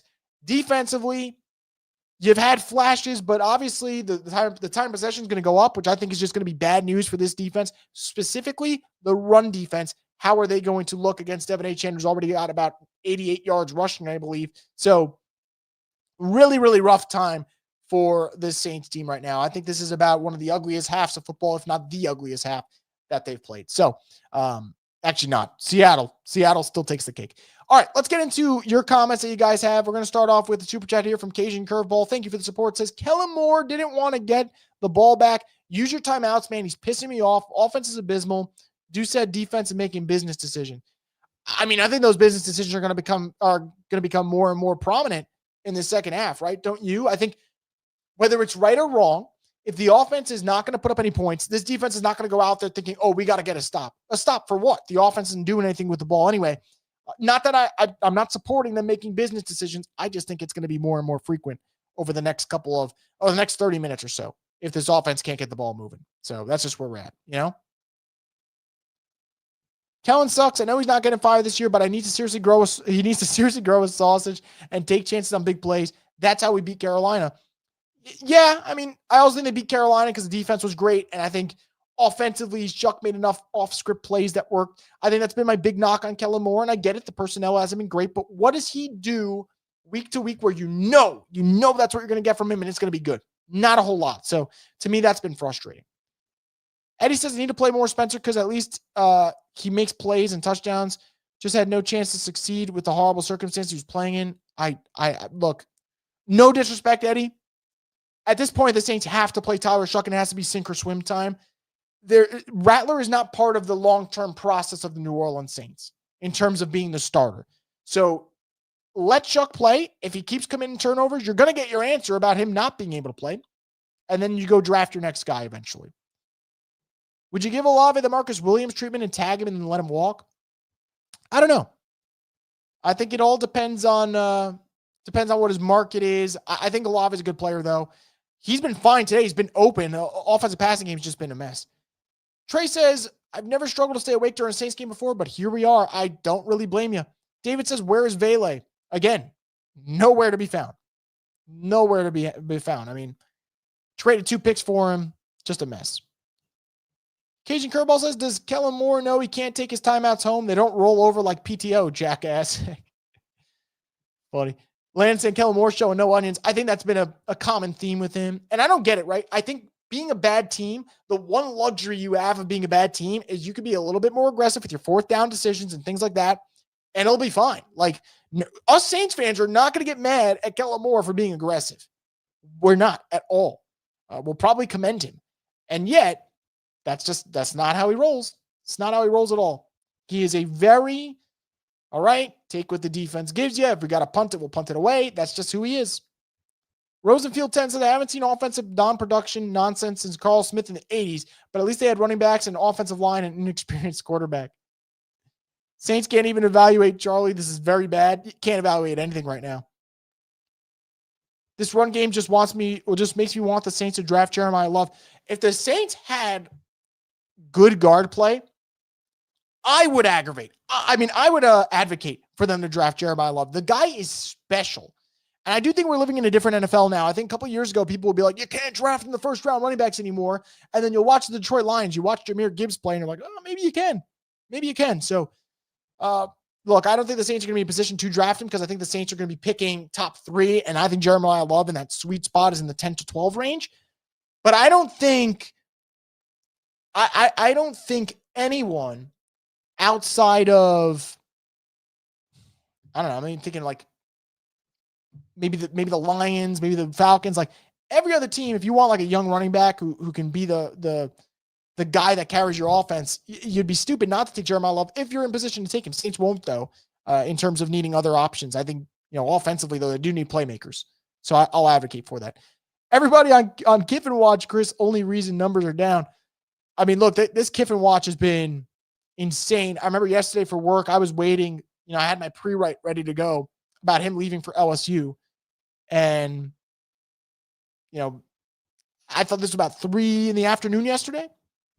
We're approaching 3 in the afternoon today, and it's still been the talk of the town. No run game, no pass game, no elite players in offense makes it tough no matter who they play. Absolutely. Absolutely. Isn't Kellen supposed to be an offensive coach? I expect to at least be competent in that department, and it's not. And that's probably been my biggest complaint about Kellen Moore. The offense is just the worst offense in the league. Trade for Brian Thomas Jr. from Jacksonville. They're not even using him. Maybe the biggest surprise of this season for me. I thought Brian Thomas Jr. was going to explode in this Liam Cohen offense, and instead he's imploded. And I'm very surprised by that.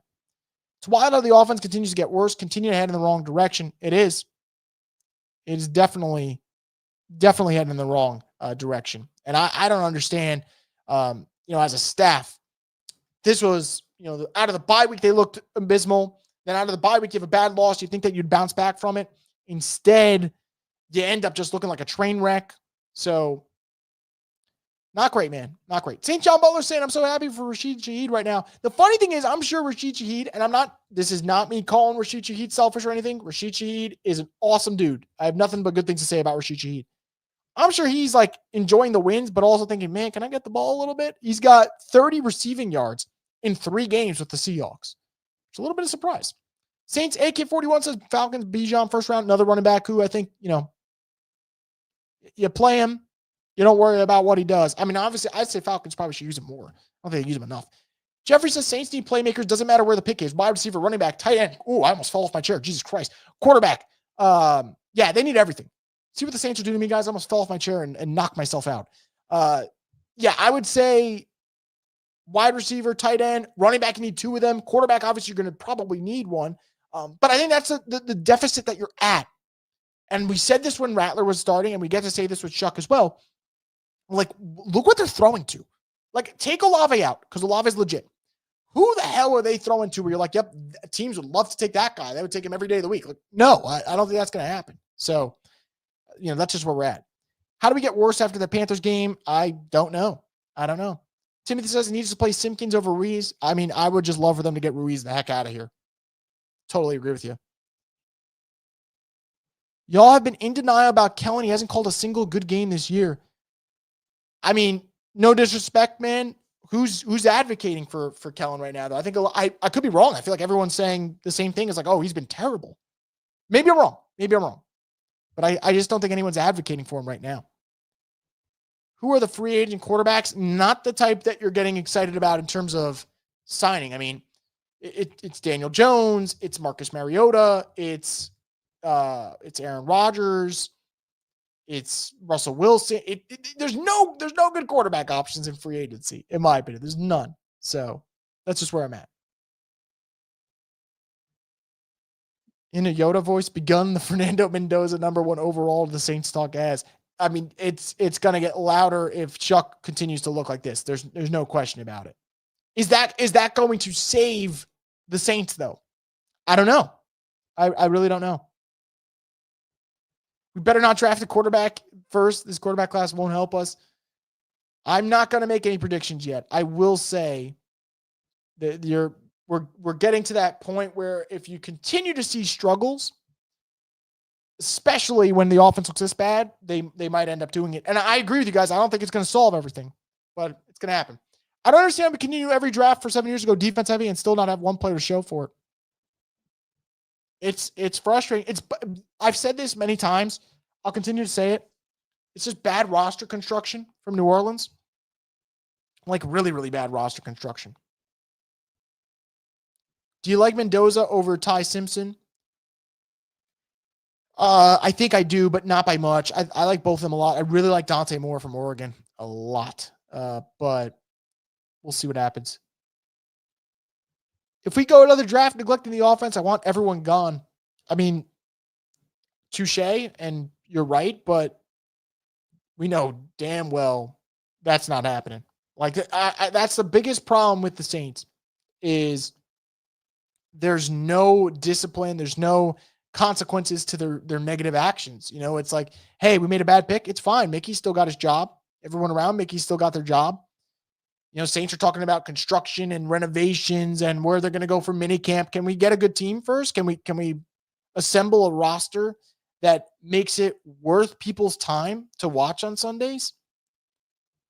We take quarterback in free agency. It's Tanner McKee in a backup role, and I firmly believe we're trading Rattler in the offseason for mid to late round picks. Why do I feel like Rattler to the Vikings would make a lot of sense? Maybe I'm wrong. I don't know. Just feel like it would. Is it possible Kellen gets fired if we lose out, which is looking likely? I don't think so. I haven't heard any smoke. I will say this. If Kellen Moore loses out, it's embarrassing, and the locker room is broken, then yeah. Then I think there'll be some smoke. But I think that the Saints are going to do everything in their power to make sure that they have him in there for at least 2 seasons. They're very patient. They're patient with DA. They'll be patient with Kellen Moore.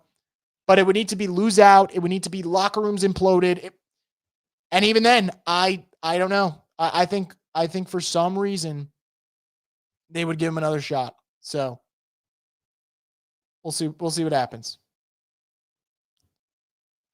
Unrelated, but is Dak Prescott a top 5 quarterback this season? Yes. I think Dak's been awesome. I think Dak's a good quarterback. I think Dak, unfortunately, he doesn't win in the playoffs, so that's where he gets slandered. But, in the regular season, Dak's up there all the time, man.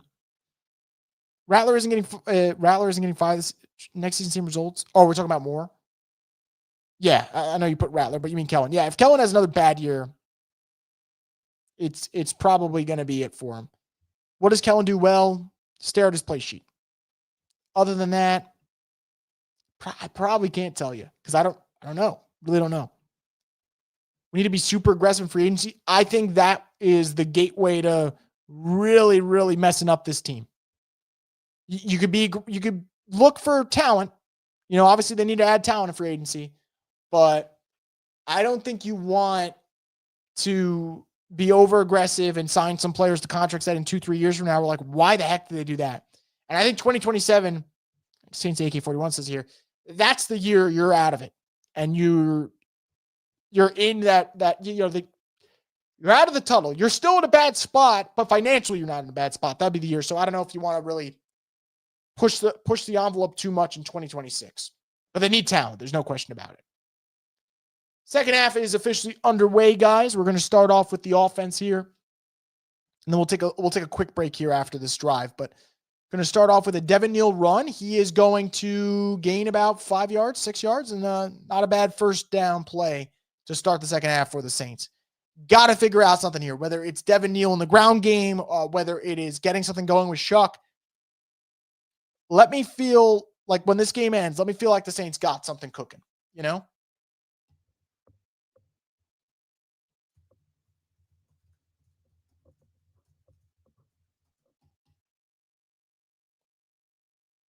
Second and 5 coming up.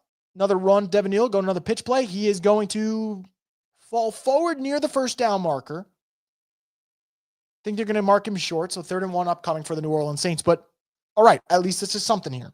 Getting the ball moving with the run game. I can live with it.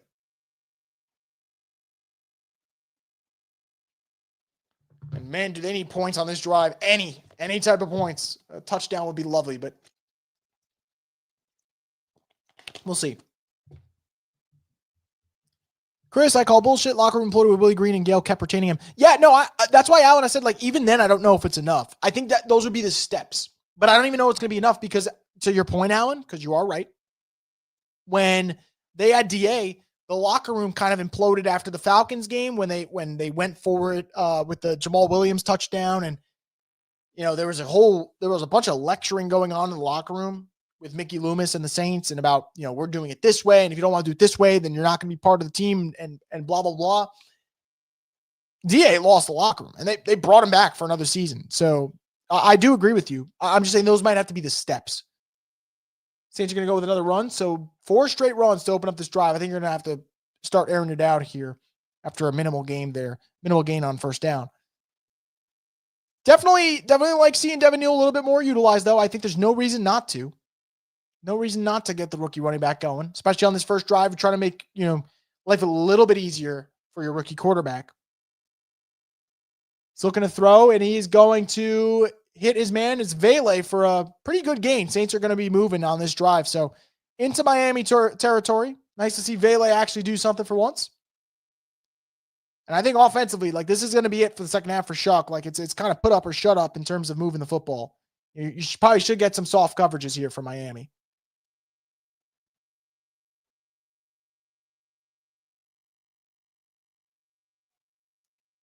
Snap. Given to Devin Neal. Devin Neal's going to gain about 8 yards. I'm telling you, I feel like we're close to a huge Devin Neal run. It feels like the kid's starting to get a little bit of rhythm. And we'll see, man. We'll see if he ends up delivering. But I like the way he's moving this first drive to open up the second half. Another run with Devin Neal. He's going to bounce it to the outside, and he is going to stretch forward. I think they're going to mark him short, but a really nice effort. We'll see. Oh, they're going to give him the first down. Lovely. Lovely stuff. See what happens when you actually call some consistent run plays that will eventually open up the offense. I mean, yeah, right now they're running the football really well. This, to me, because I'm going to be fair, I'll rip Kellen Moore consistently. Let me give him a little bit of credit here. This seems like there was a plan coming out of halftime in terms of adjustments and how you want to start this second half. Devin Neal looks a little shaken up. Hopefully he's all right. We'll see what happens there. 1st and 10 from the 29. Going to go with another run, and they are going to pick up about 2.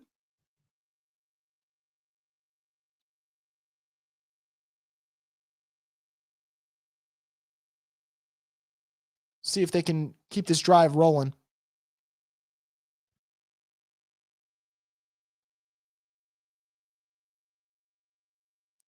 Got to get something moving here, though.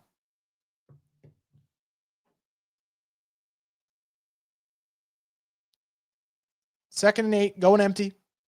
This is where you need your quarterback to make a play here.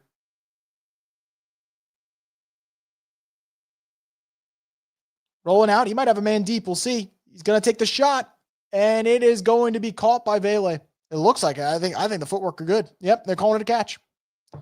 In the red zone here. And now this is where it gets interesting because, let's see, did Vele make the catch? Yep. Knee equals 2 feet. I think they're challenging it, though, but I think that's going to be good. Assuming this stands, red zone offense was a train wreck last week, excuse me.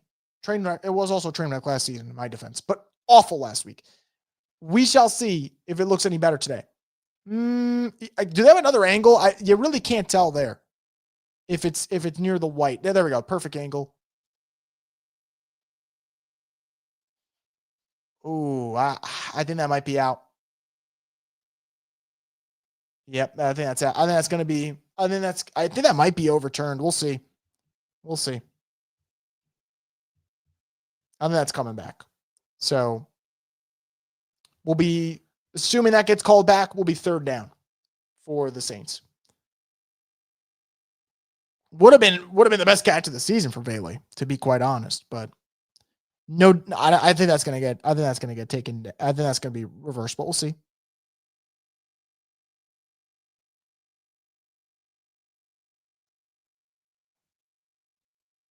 And let's say it is. Once again, I see. No, guys, I see the knee for sure. I think it touches the outside. I think that's the problem. I'm not, it's not about whether or not you're getting 2 feet in. You don't have to worry about 2 feet when it's just the one knee. But I think it ends up being on the white. So I think this can get overturned.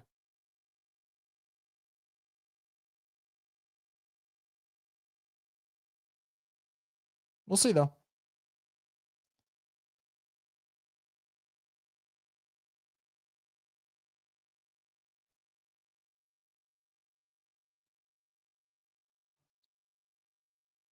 Looking elsewhere around the league real quick. Let's take a peek at some of these scores right now.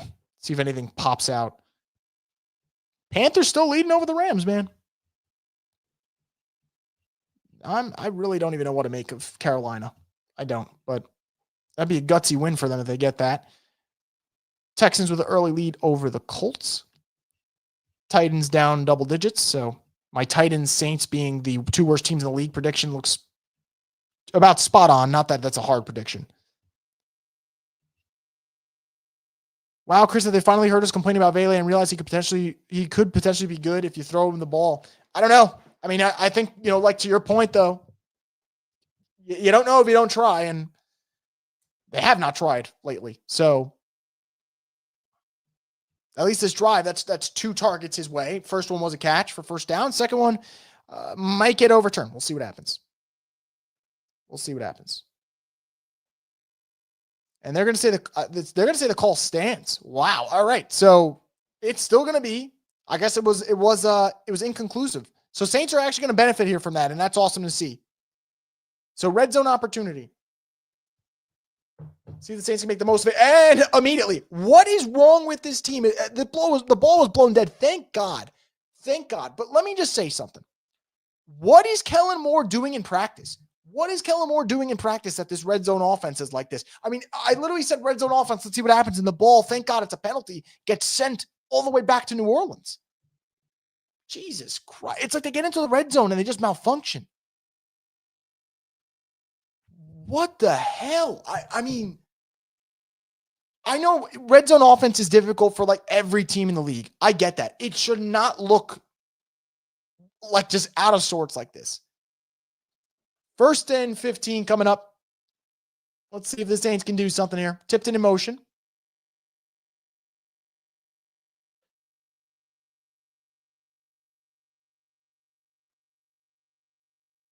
Chuck on the run. He's going to throw it deep to Olave. It's going to be a touchdown for the New Orleans Saints. Fuck yes. Hell yes, man. All right. Great play by the rookie quarterback rolling right. Olave wide the hell open. We'll take that every day. And red zone offensive woes, I don't know if they're solved yet, but that's a really good drive for the Saints. Really, really, really good drive for the New Orleans Saints. This is just understanding where you got to be. Olave sees his quarterback roll out to the right. He breaks off his route, gets to the corner of the end zone, easy touchdown. Great play by Olave to recognize the situation. Good play by the rookie quarterback for the Saints as well. Love to see that. Saints may be back in this thanks to that really nice play by Olave and Chuck. Really nice job there. 2-point conversion attempt. Let's see. This is the right call, by the way. The right call is to go for 2 here. Chuck on his own. I think he's going to get there. And he does. 1 possession game right there. Great drive from the New Orleans Saints. And they're back in this game, man. They're right back in this game.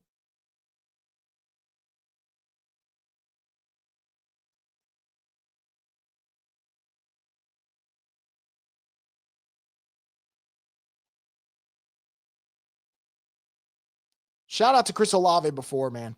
Breaking off that route. Great recognition. Also love using Chuck's speed there. Chuck's a good athlete. You got to let him move out a little bit. So really, really nice job by New Orleans right there.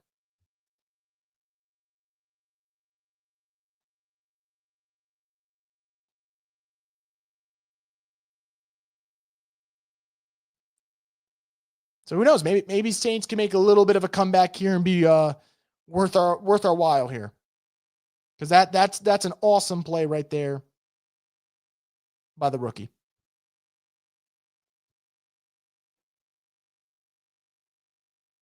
Also, just a great drive overall. I mean, just really, really good pace. Ran the ball with conviction. Pretty much everything you want to see, you got it on that drive. And then some.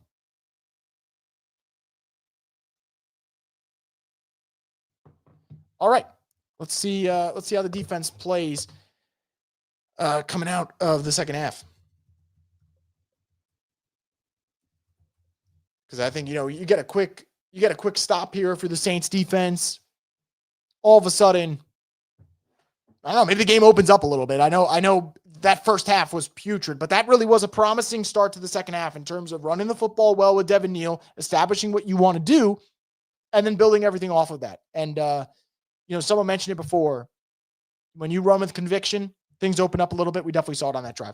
All right, so we're going to take a very, very short break here on the Straight Up Saints podcast, a couple of minutes or so, and then I'll be right back. So don't go anywhere, guys. Feel free to leave your thoughts. Just going to take a quick break here, though, for a minute. So we'll be right back.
And I am back.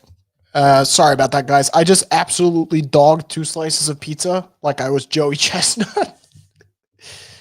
I was starving over here. I figured it was better if I ate it off camera as opposed to eating it on camera like these TikTok influencers that just eat food in their cars. So there it was. Saints are driving. Defense had I was going to say defense had a nice stop, but that really was Tua just being Tua. Am I wrong? I don't know. You guys correct me on that. But that's just my analysis of that one there. Penalty for the Saints, obviously backed up right now. 2nd and 15. Gonna need to see them make a play here. Elsewhere around the league, still some weird scores. Falcons tied. Panthers winning. Got some weird scores right now, man.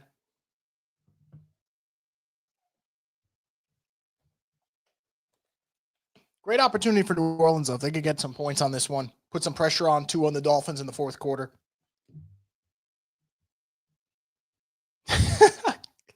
See, Lalo, that's what I was worried about. I thought that was going to be. Oh, Shuck just gets absolutely lit up. 3rd down coming up. That's what I thought. Like, you guys have no idea how many times I'll flip through TikTok and just see those type of videos. So I'm like, this is just brutal. I'm not going down that route mid-Saints game. If they were playing poorly, maybe I would have. Maybe that would have been entertaining for you guys. But they're starting to play a little bit better.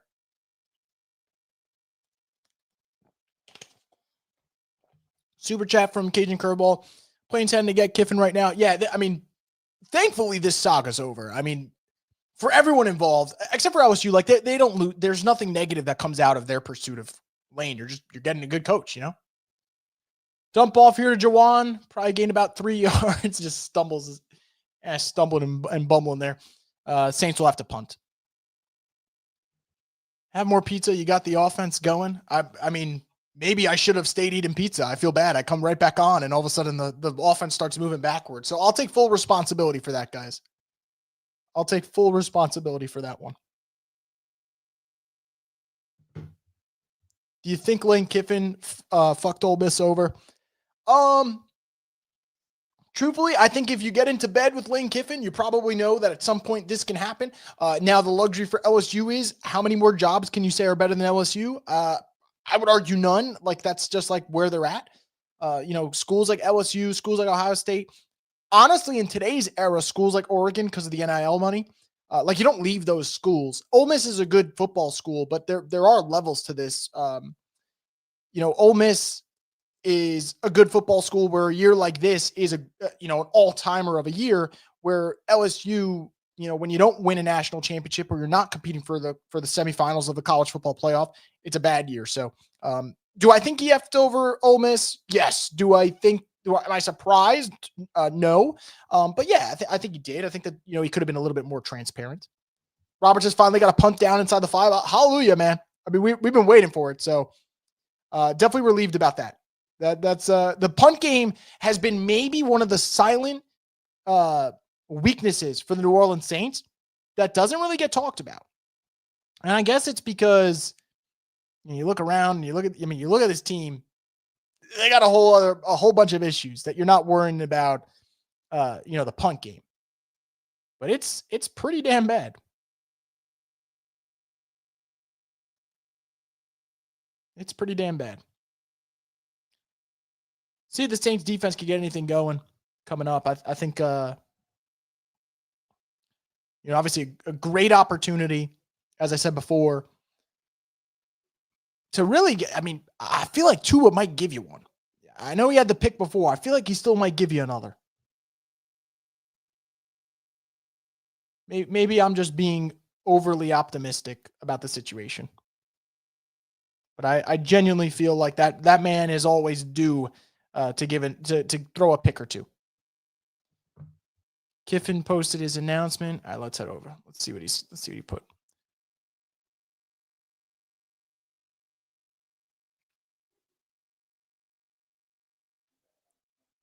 Yeah, reading it now. After a lot of prayer and time spent with family, I made the difficult decision to accept the head coaching position at LSU. Was hoping to complete a historic 6-season run with this year's team by leading Ole Miss through the playoffs. Let's see. Fortunately, that means Friday's Egg Bowl was my last game. What do you say here? My request to do so was denied by Keith Carter, despite the team also asking him to allow me to keep coaching them.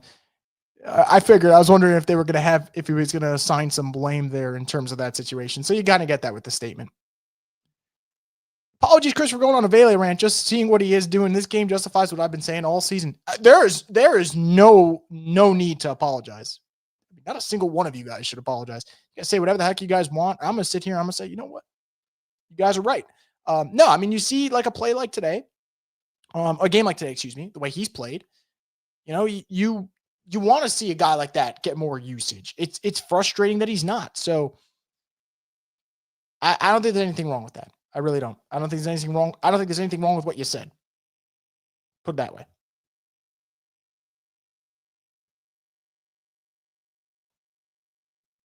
And besides, you look at this team, when you're that deprived of offensive weapons, there's no reason that a guy like Devon Vele shouldn't get usage.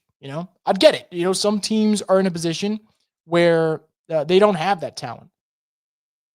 The Saints, where they have the talent. So you got to sit back. Saints don't have it, as Tua's going to slide their third down coming up for the Saints.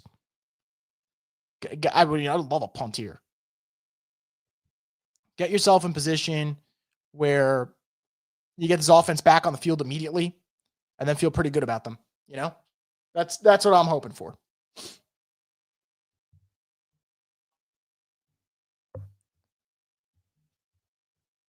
By the way, if this ends up being one of those drives where Miami goes out quickly 3-and-out, they'd be punting from their own end zone. And I think that's where you're able to flip this game immediately in your favor. So we'll see.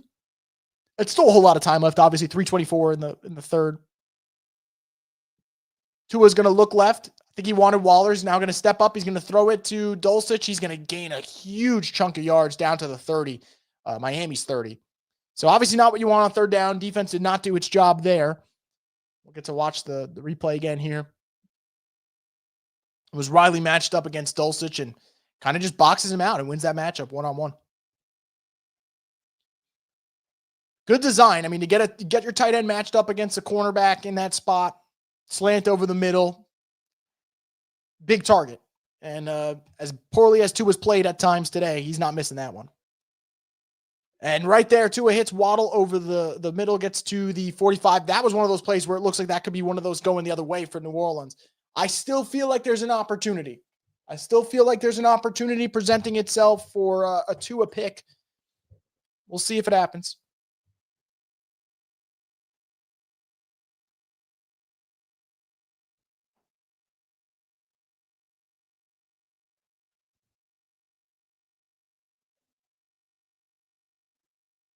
God, imagine Miami goes back to this run game soon. I think, I know.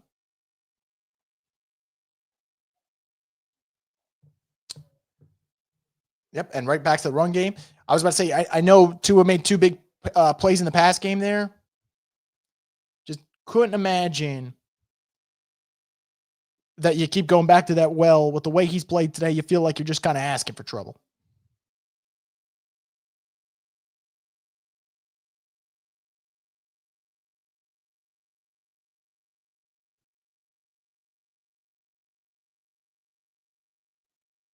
Going to be 2nd and 8, I believe, coming up.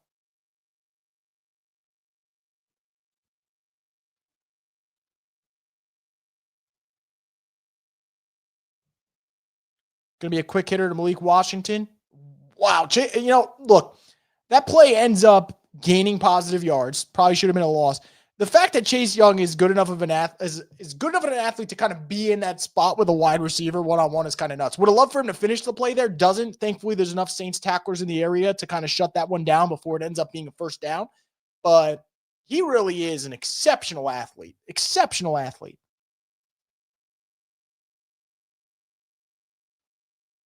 Third and 5 coming up as we're getting towards the end of the third quarter. The Saints, you'd love for a stop right here. You felt like you were gaining some momentum, then you punted away. See, Miami's up. There's a flag on the field. I imagine that's going to be against the Saints. Doesn't look like it's going to be in the area for offensive holding. We'll see though. Let's see. Oh, nope. They're pointing towards Miami's direction. At least that's what it looks like. Let's hope. Illegal formation. Okay, beautiful. Saints will get off the field. Defensive line stepping up when they have to. And just like that, I mean, Saints are giving themselves a puncher's chance. And it's kind of what you want to see. And the best thing about it is if they win this game, if they were to win this game, they got to score 17 or more, which is something they haven't been doing. Great play by Brian Brzee, by the way. It's very easy on those pump fakes to kind of get left in the dust, and that was not the case there. So here comes the punt. Hopefully the Saints either get like a shanked punt or a decent return, but probably going to be a long drive ahead in terms of at least the yardage. Pettis is going to catch this one at the 12. So we'll see if the Saints can make something happen. Offensively, 15 seconds left. You're going one play before we go into the fourth quarter. But, man, stadium's not that bad. Someone said before the stadium looked completely empty. I don't know. I think the stadium looks decent given where these two teams are. This is not exactly one where you're marking your calendars for Saints Dolphins when, they're combined. How many losses they have combined? Like 13, 14?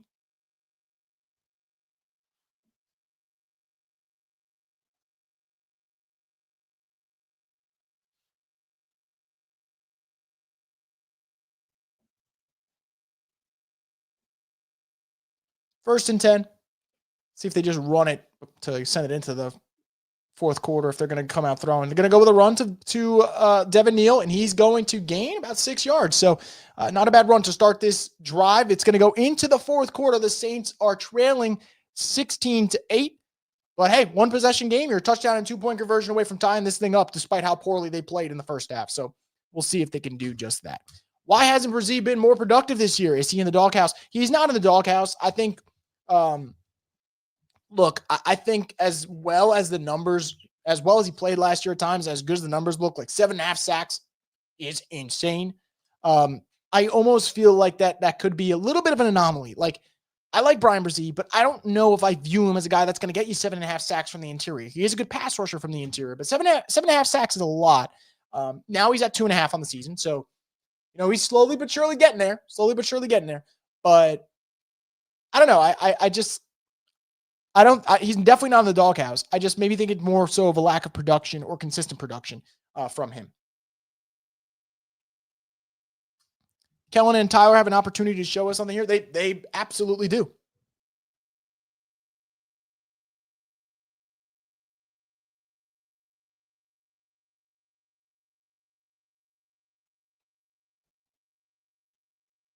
Absolutely got an opportunity. And opportunity for a lot of people in this spot. We talked about Vele. He's had a really nice second half. Can he continue that? I'd imagine he's going to get a look or two on this drive. We're looking at, the run game has been really good in this second half. You're only down a possession. You don't have to be throwing here. This doesn't have to be a pass, every single play.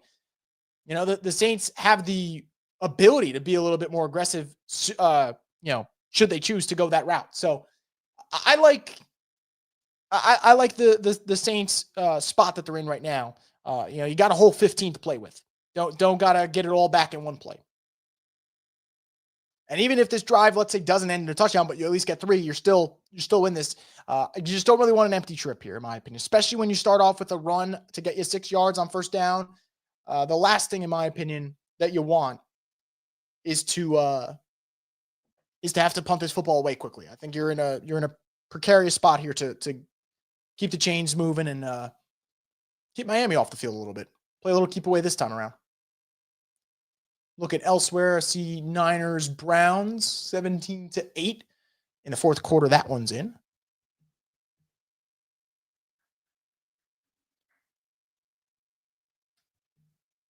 Panthers, Rams is still pretty good. Rams are up 4 right now. Jaguars are blowing the Titans out of the water by a comfortable margin. Got Texans, Colts tied at 13. So some interesting scores. We're back here with the Saints. 2nd and 2. Taysom in at quarterback. I think we know what this one's doing, and it is a run, and it is stuffed, kind of. About a gain of 1 or 2. 3rd down coming up. Going to be quite honest, I think that type of play is one where I get a little bit frustrated because I think Devin Neal's been running the football pretty well. I think I would have probably just liked to run it back with Taysom there, with Devin, not Taysom. And it is what it is. It's third down, third and short. You hope you keep the drive moving, but man, let's say you don't now. A little frustrating if that's what ends up happening.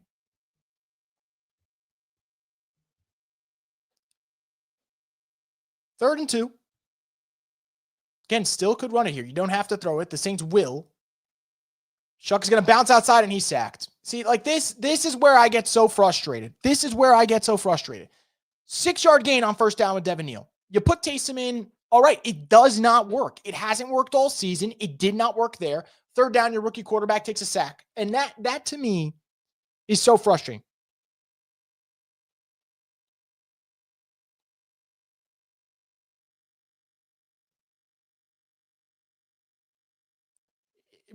Really, really frustrating. And this is where I get annoyed with Kellen Moore. If the Taysom Hill runs were working, I would be fine with it. They don't fucking work. They don't work.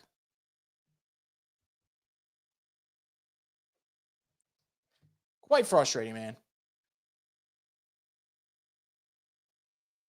Dolphins will have the ball at their 45-ish, 46-ish. Still one possession game. Saints still technically in it, but good Lord, man. It's so frustrating.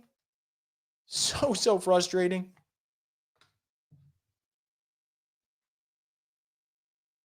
And I think what makes it even more annoying is Devin Neal was playing pretty well in the second half, so taking the ball out of his hands to give it to old man Taysom, who quite frankly has been shit this season, is quite annoying, man. It's quite annoying. And why are there on 3rd and 2, why are there no quick hitters? Like, why were those all downfield developing routes? 1st and 10, Tua's going to throw it on the run, and that ball it looks intercepted by Quincy Riley. We'll see if it stands. They're going to say it's incomplete. Quincy Riley's looking like a man who did intercept it. Let's see. Oh, I think that might be a pick. That might be an interception. They got to review that, no? Either way, I mean, I feel like you got to review it. Quincy Riley just fucking chucked the football all the way down. Holy shit. I think this is a good challenge, though. I think besides the fact that we didn't get another angle, I think you have to challenge that. That might be a pick. I think the ball might be trapped. I think that might be a pick. I think that might be a pick. It looks like his arm is trapping the ball underneath.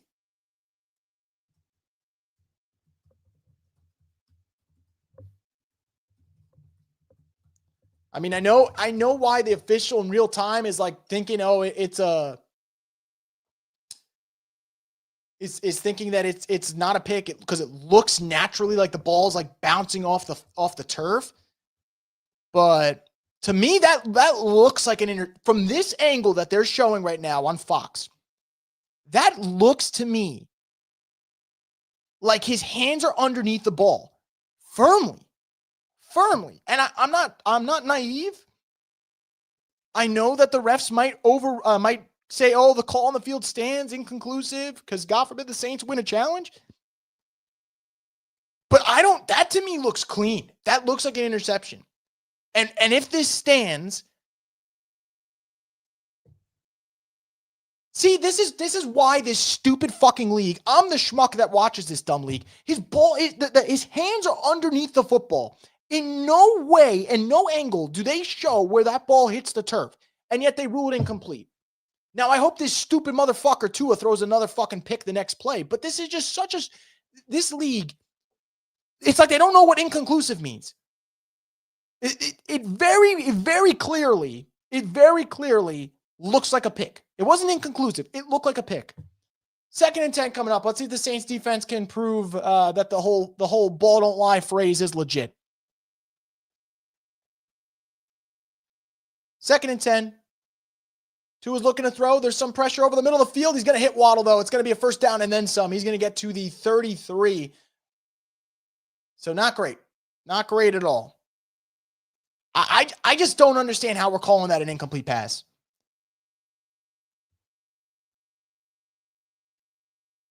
Unbelievable.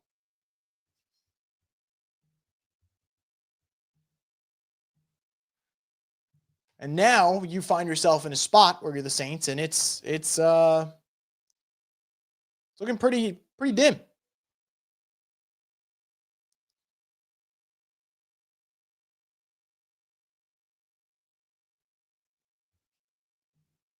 First and 10, going back to the run, and they're going to pick up a huge gain here. Wow, he's gonna get a huge gain, gonna get a first down. So not great for the offense, man. Not a great spot.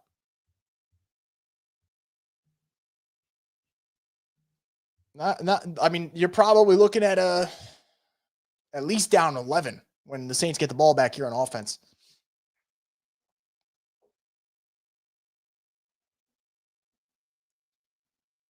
First and 10. If you're Miami, I'd stick with the run game. I mean, Saints haven't had an answer for it.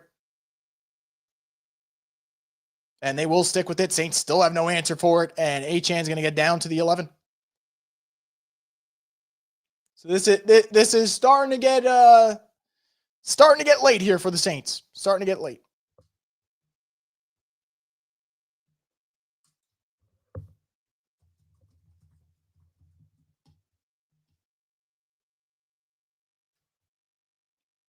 The run defense has been pathetic, man. I mean, they're just getting gashed. And now you got the rain added element into this game that we can't ignore. And yeah, not recipe for disaster. They're going to go with another run here, and they'll pick up the first.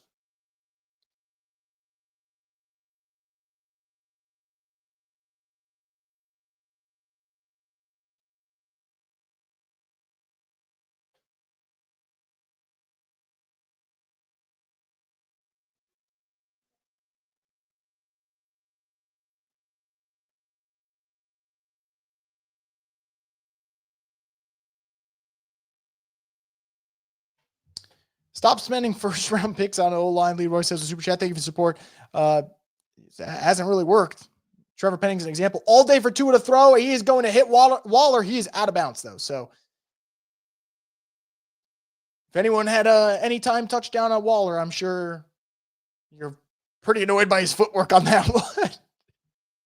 Let's see, it should have, honestly, there's no reason for that not to be a touchdown. I mean, I'm happy it's not, but there's no reason for it not to be a touchdown. Like, Waller's got to know where he is awareness-wise and get his feet in play.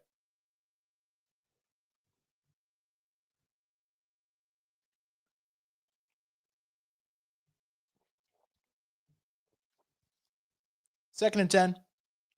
Waddle in motion.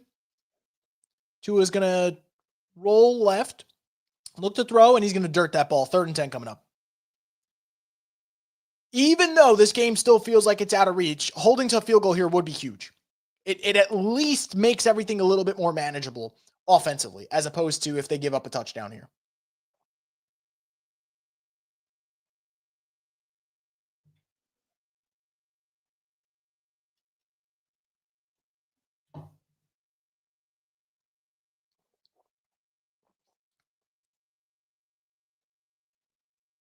Here comes third and 10.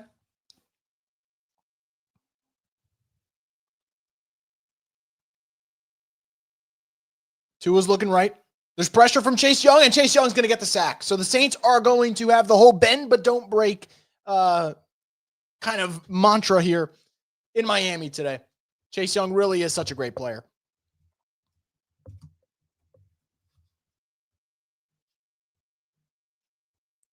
Genuinely one of the awesome seasons that I wish the Saints were good enough that he'd get his credit, but he's been so good this year. So good. And that's another example of it. D-line's been lights out so far. They're going to make the field goal. It's going to be 19-8. Saints are still down 2 possessions, but again, bend but don't break. You still technically have a shot. It's not a great one, but you still have a shot if you're New Orleans here right now. Now, if you're Kellen Moore, take any play that involves throwing the football or running the football with Taysom Hill and throw it out. Get rid of it. Leroy with another super chat says, why pay Cam and DeMario just hit Texans rebuild? I mean, I think we're going to get there next year. I don't know if those two guys are on the team next year. I don't know if Cam's going to play football again. I'm going to be honest. I think it'd be pretty cool if Cam were to retire after this year on a pretty good note. I mean, don't look now, but Cam Jordan could finish the season with, he's got 2 sacks today. He's got 6.5 on the year. Like, could he finish the season with close to 10 sacks and kind of put a nice bow on his insane career? It's possible, man. One bright spot this year, Chase. Yeah, Chase Young's been awesome, Ed. No doubt about it. What's that stat? When Taysom gets 10 or more touches, they're 13-2. How many does he have today? Witness the results. It's not, first off, I understand your point. It's not the same Taysom Hill anymore, though. Like, I maybe I'm being unfair. Has he not looked to you guys like he's lost a step post ACL surgery? Which is totally normal. It's totally normal. He's an aging player. He, to me, doesn't look the same. Now, I know they're also not blocking as well, and I know it's not the same schematically. He also doesn't look the same. And to be honest, I'm not in for, and I know you say, what does the win do here? Winning is absolutely meaningless. The wins to me isn't the problem. Like, I get your point. You're not wrong about it. It's not working. That's why I don't want to see it. If it was working, I'd say stick Taysom Hill out there and keep rolling with him, but hasn't worked. I don't think Kellen Moore is the kind of coach to have having a rebuild. If anything, he this year has proven is that the Eagles made Kellen Moore look like a good head coach. Probably. I mean, I don't look, like I said before, guys, I haven't seen enough to get excited at all from Kellen Moore. So rebuild, no rebuild, whatever. Not a whole lot of excitement, at least not from my end in terms of how I view this team right now.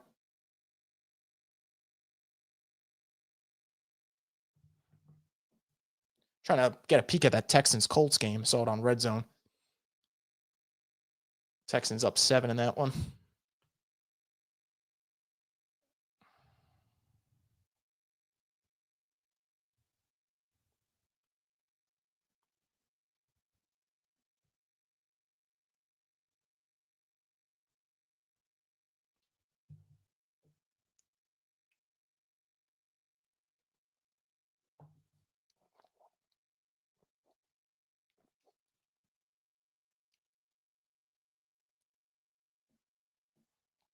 Sage, you're going to take the kickoff here.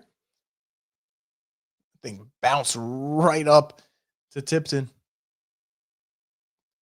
Tipton's trying to cut up field. He's going to get to the 26. All right, offense, let's see what you got here. Last drive was pretty rough. 9 minutes left. You don't have to necessarily abandon the run yet. So if the Saints want to run the football, you still could.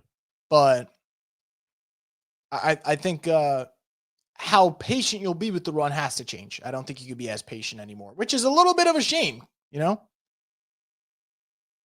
because I thought he had a really nice second half, and that second down play call really bothers me. I think when you get a good chunk gain on first down with your rookie running back, I'd love to see you go back to him, and then you don't.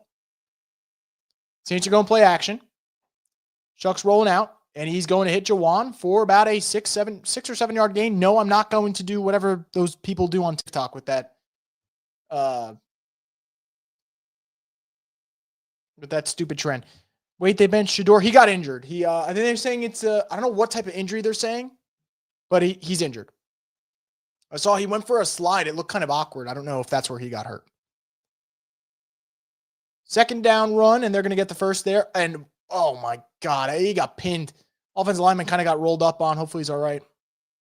That looked kind of nasty. Chris, just want to say appreciate you doing the whole game live cast. I appreciate you guys tuning in. Really, really appreciate it. 1st and 10. Chuck's going to step up, and he's going to run. And he'll gain about 5 yards, maybe 6. Looking at the Panthers-Rams game, I mean, that one is woof. That one is a shootout right now.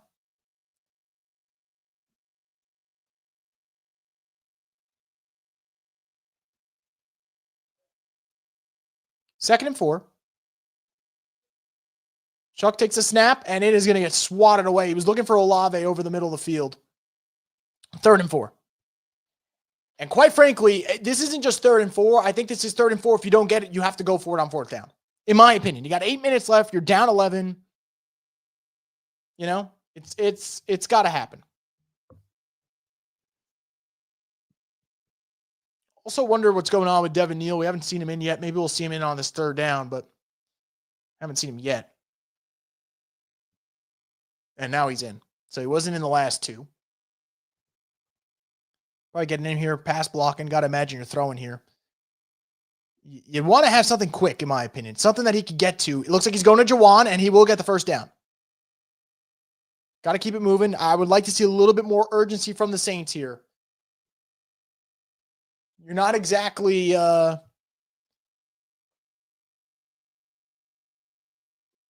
is not your friend right now.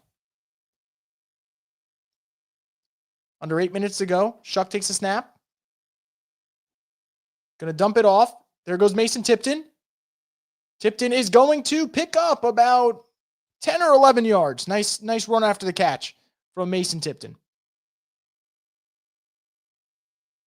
That's good for the Saints right there. Keep the chains moving. Looks like an injury for the Dolphins.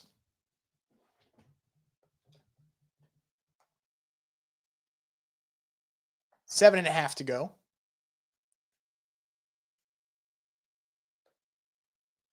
Tipton's got good speed, man. I mean, you want to get it. I think what you really want is to get Tipton out in the open so you could really utilize that speed to his advantage. But, yeah, he's got the burst.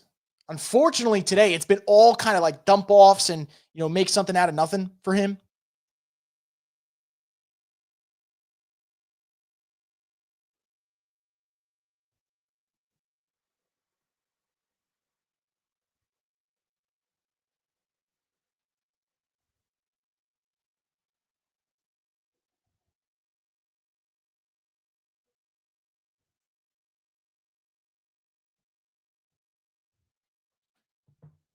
So we'll see. Saints are going to be at Miami's 39. So still plenty of time on this drive. I mean, I'd love to see. I think ideally you want to score within the next 2 minutes or so.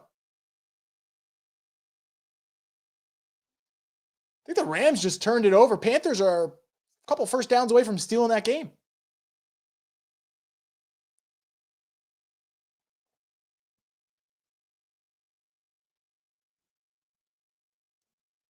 First and 10.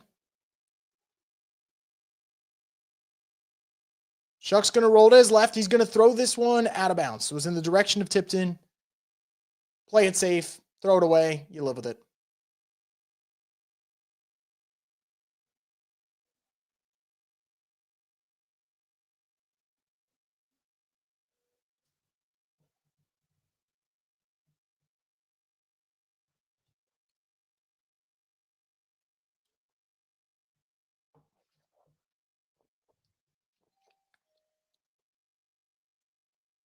Second and 10. Shuck takes a snap. He's going to dump it off to Devin Neal. Devin Neal's going to pick up about 2 yards. Not much. 3rd down coming up. Man, that pressure got home very quickly.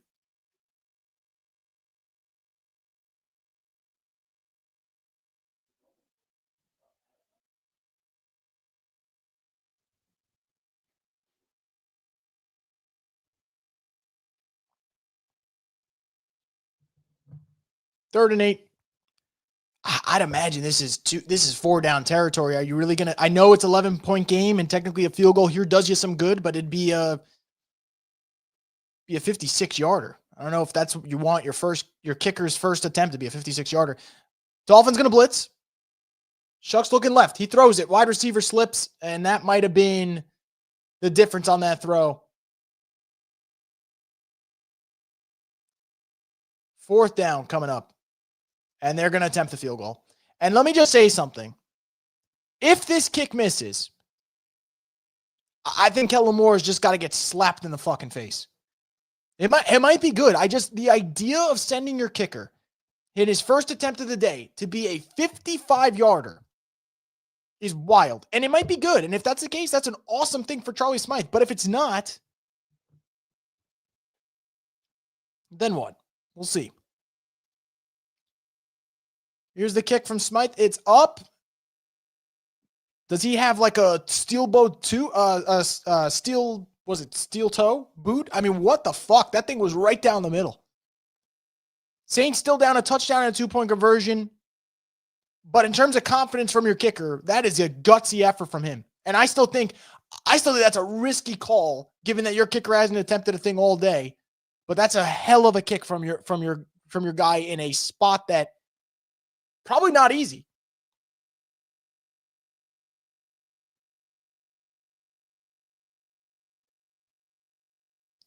I mean, that thing looked like it would have been good from 65. Am I wrong on that one? Like, holy crap.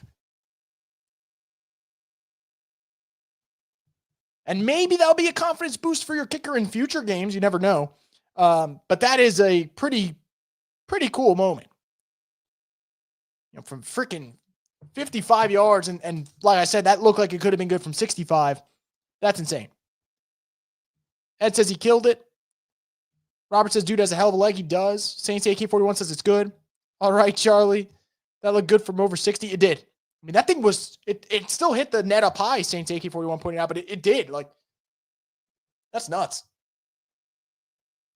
Sorry if you guys see me kind of like peeking over. I have red zone in the back, and I'm trying to see what the hell is going on with this Panthers-Rams game. I mean, that would be hell of a win for Carolina if they're able to pull that one off.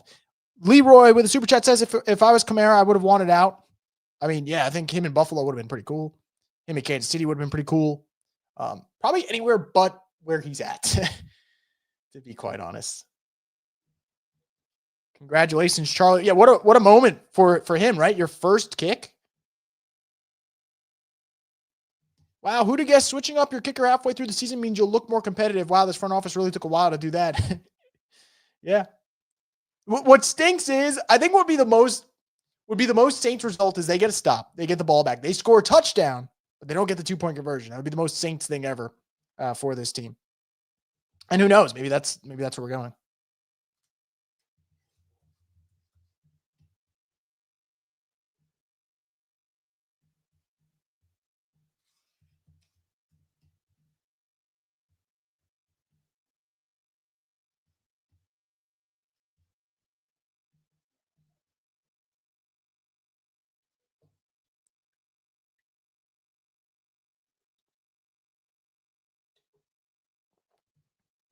Imagine your first career field goal being a 56-yarder. Pretty damn awesome. Pretty freaking damn awesome.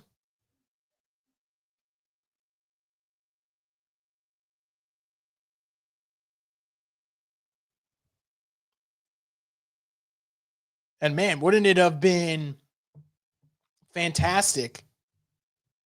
Wouldn't it have been fantastic to see this kid maybe kick earlier in the season as opposed to right now, where, let's be quite real. I mean,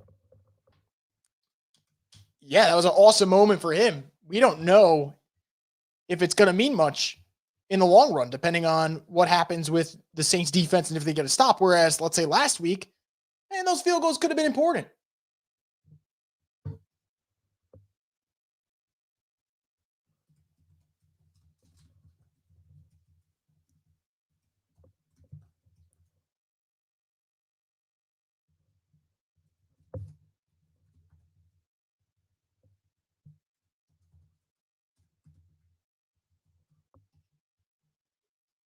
About 5 yards on first down there for the Dolphins.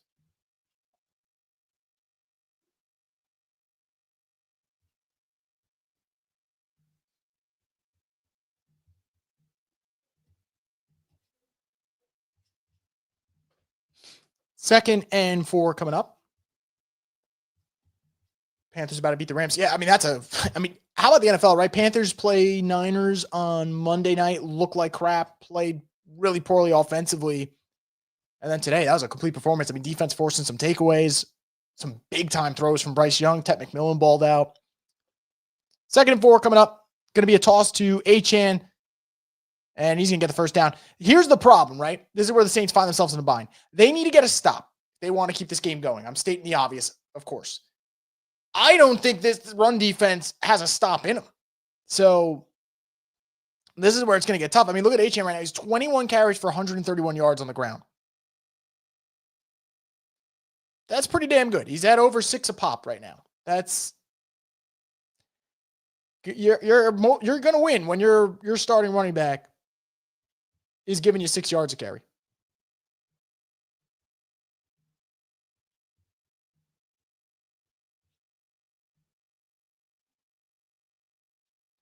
First and 10, Tua's going to roll out. He's going to hit his man for about a 2-yard gain. Man, I really wish that hit the floor. Had that hit the turf, you stop the clock. Second down, a little bit more pressure.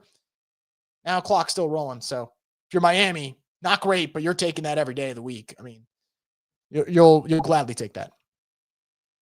Good catch by the tight end, though. Great catch. I mean, that is not an easy play.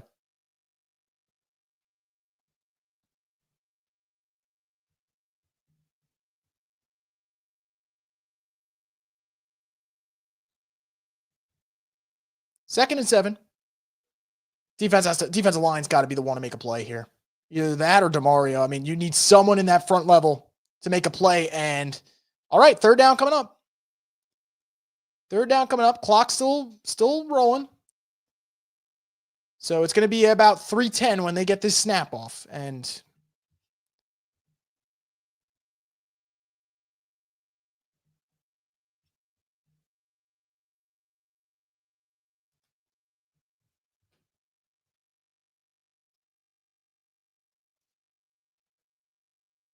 let's see, 3rd and 4.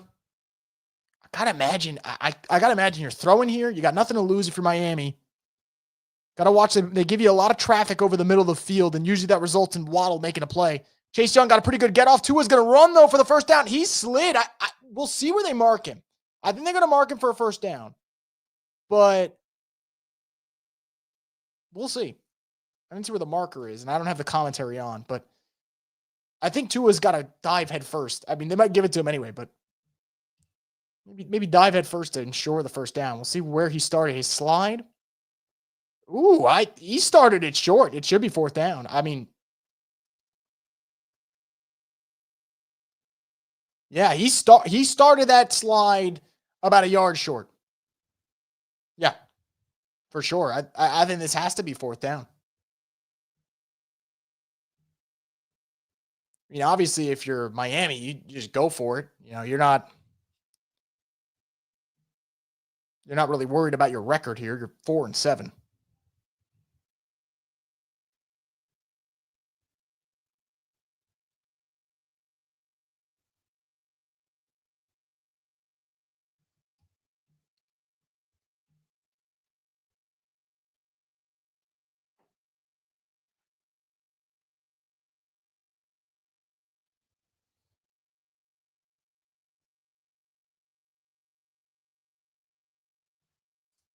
Fourth down.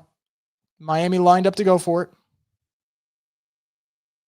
They're going to give it to Achane. I think, oh, wow, they went Ollie Gordon. I'm surprised he gets stuffed. Saints are going to have a chance here to tie this game up. Kool-Aid McKinstry with the tackle. And this is why, let me just say, great stop by the Saints defense. Excellent stop. I don't understand offensive coaches. Let's hope the Saints don't pick up a stupid penalty here. I don't understand offensive coaches. You have a particular player on your team that is slicing and dicing this Saints defense. And then the call is to go to Ollie Gordon here? I don't get that. Great play by Kool-Aid, man. Great play by Kool-Aid McKinstry.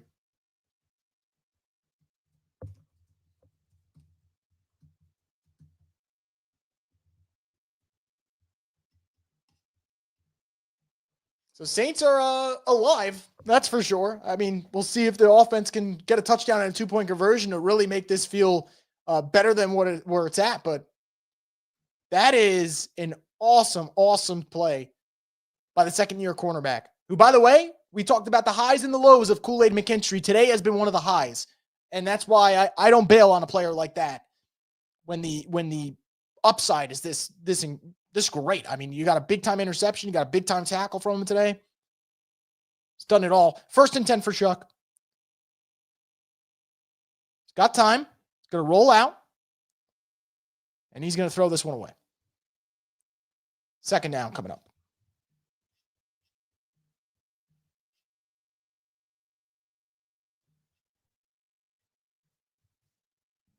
Was looking for Olave. I mean, actually, Olave was open. Not once he's crossing. You throw that ball, that's getting picked, probably being a pick 6. But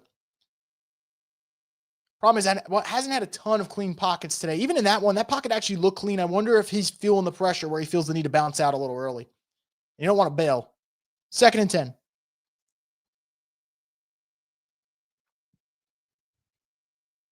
Shuck's going to rip this one over the middle of the field, and that one is going to be caught by Vele. 1st down, and they're in business here. Great catch by Vele, by the way. Best game that he's had as a Saint by far.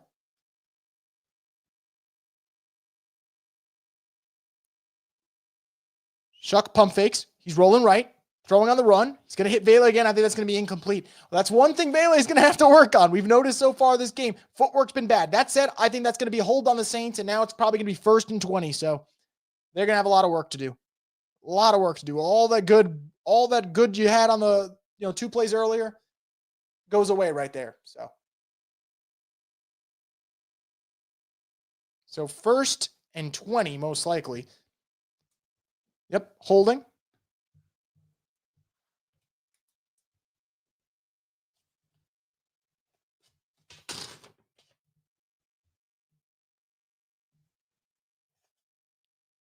At least we're seeing some Vele usage.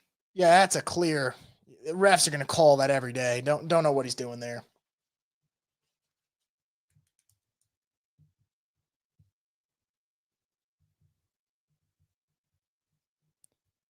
First and 20, you got to get a chunk here, in my opinion. There's time to throw. He's going to dump this great catch from Vele. That's an outstanding catch. I mean, that thing was thrown at his feet. I don't even know how he caught that thing. I know it's only a 4-yard gain, but that was a tough one for him to catch. And yet he did that just there. Going to throw it to Devin Neal, and Devin Neal's going to break a couple of tackles and get to the 40. That'll bring us to the 2-minute warning, but it is now 3rd and manageable. After that, it's 3rd and 6. So Saints have kind of gotten out of the danger zone in terms of that 1st and 20 and where that put them in.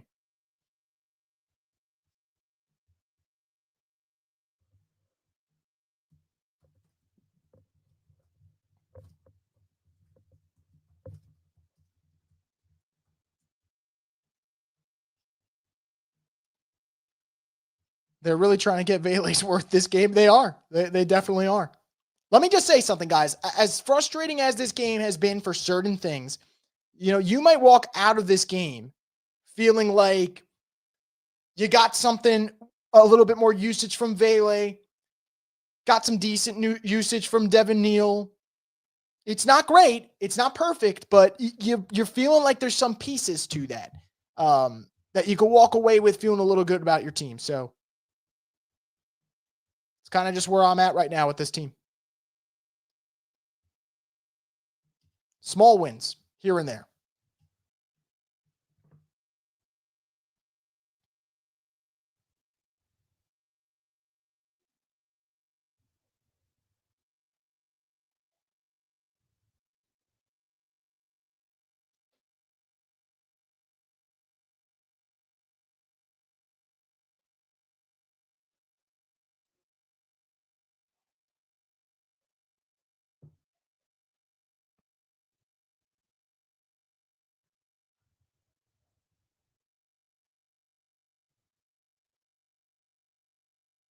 So we'll see what happens when the Saints get out of this break.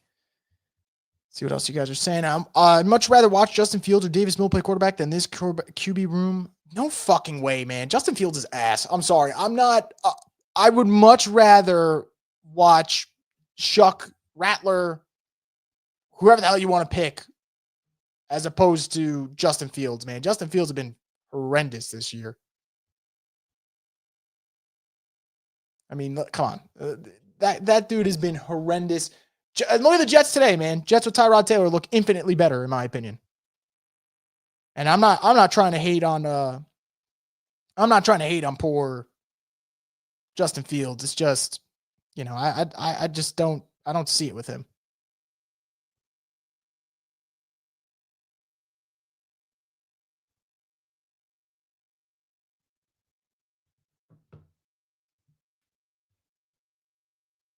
Third and 6. I mean, this kind of, obviously you still have the 4th down attempt, but this could feel like the game. He's going to deliver it to Olave. Olave down to the 23. First down, New Orleans. Way to rip it to Olave. Saints still in business here offensively. Shuck takes a snap. Going to hit Vele again. Vele's going to get inside the 15, down around the 14. Dude, look at Vele making plays, man. And you're starting to see a little bit of trust now between your quarterback and his wide receiver. Looking right, rolling right. He's throwing to the end zone. He's throwing to the back of the end zone. Touchdowns, Vele. Holy shit. What a touchdown pass and what great footwork. Oh my goodness. Holy crap. The Saints are a 2-point conversion away from tying this up. The Saints are a 2-point conversion away from tying this up. What footwork from Vele. And what a drive. What a drive from your rookie quarterback to go down the field and put you in a position to tie this game. Unreal. Gutsy effort from Vele. Gutsy effort from Shuck. All you can ask for is an opportunity, and your quarterback is giving you one in this spot. 2-point conversion here coming up.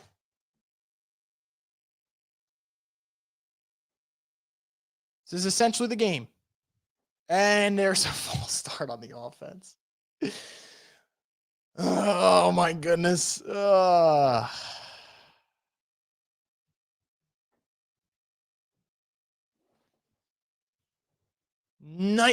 Nightmare performance from Fuaga on this drive. Both penalties on him.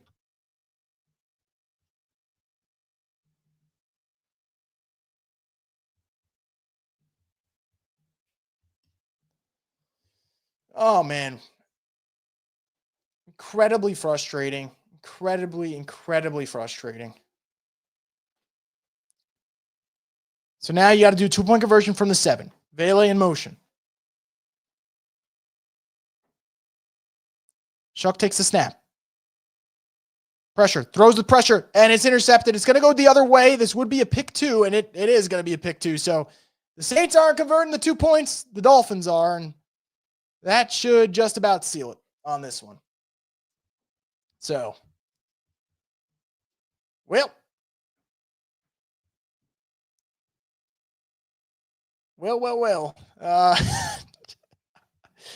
Only the Saints need a 2-point conversion.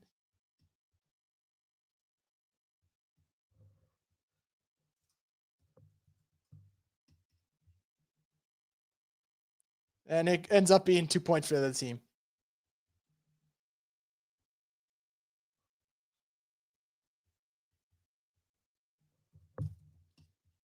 All right. Well, that's kind of where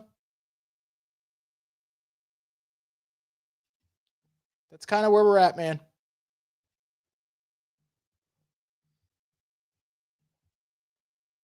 Spencer would have clutched it up, just saying. Why are we doing this, guys? I'm going to say this because, Leroy, I love you, but I don't understand. Do you guys think Spencer Rattler's actually good? Honest to God, do you guys actually think Spencer Rattler's good? If the answer is yes, that's fine. You can think he's good, but then you just don't know ball. I'm sorry. The Saints gave him 14 starts. It's not like they gave him 3. It's not like they gave him 4. It's not like they gave him 5. They gave the man 14 starts. He had 6 turnovers in 6 quarters of football before he was benched. He lost his job. And the Saints have to figure out if Shuck's any good.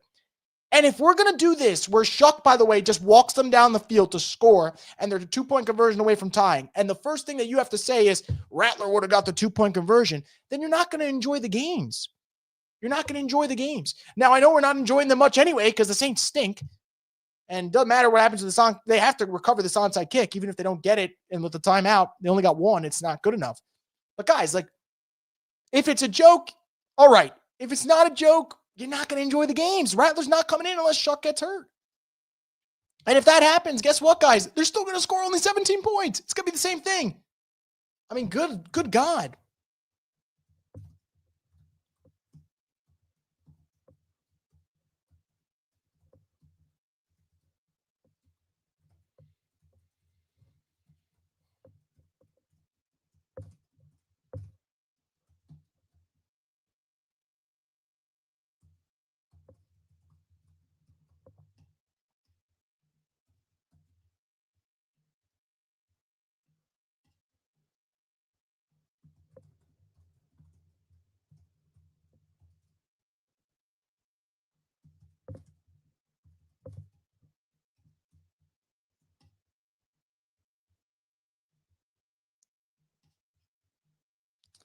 There's the onside kick attempt. And it is... Oh, wait, that's recovered by the Saints! It's recovered by the Saints! Oh, my goodness! Vele recovers the onside kick. The Saints have a chance to steal this game. Oh, my God. Holy shit. Holy shit. You know what, guys? Draft pick be damned. Win this fucking game. Draft pick be damned. Win this game. Oh, my God. Oh, my God. Also, Charlie Smythe is like kicking. He's kicking Jesus. Holy shit. Saints have a chance to steal this, assuming it was past 10 yards. Oh, I don't know if it's past 10 yards. Oh, my God. If it's not past 10 yards, that's going to be insane.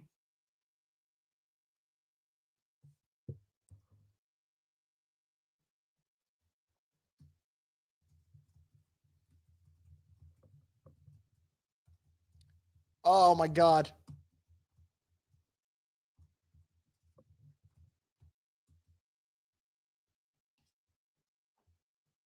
Well, all right. Well, that's probably getting overturned. Let's see where he touched it.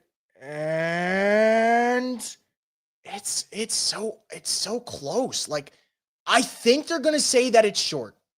And honestly, it's probably the right call.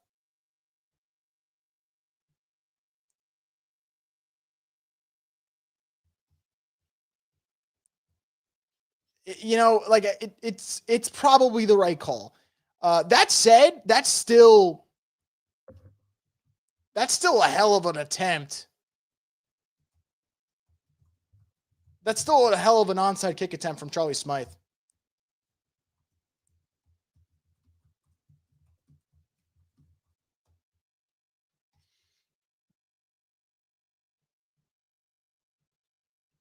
Yeah, that thing is, I think it's short. I think it's short.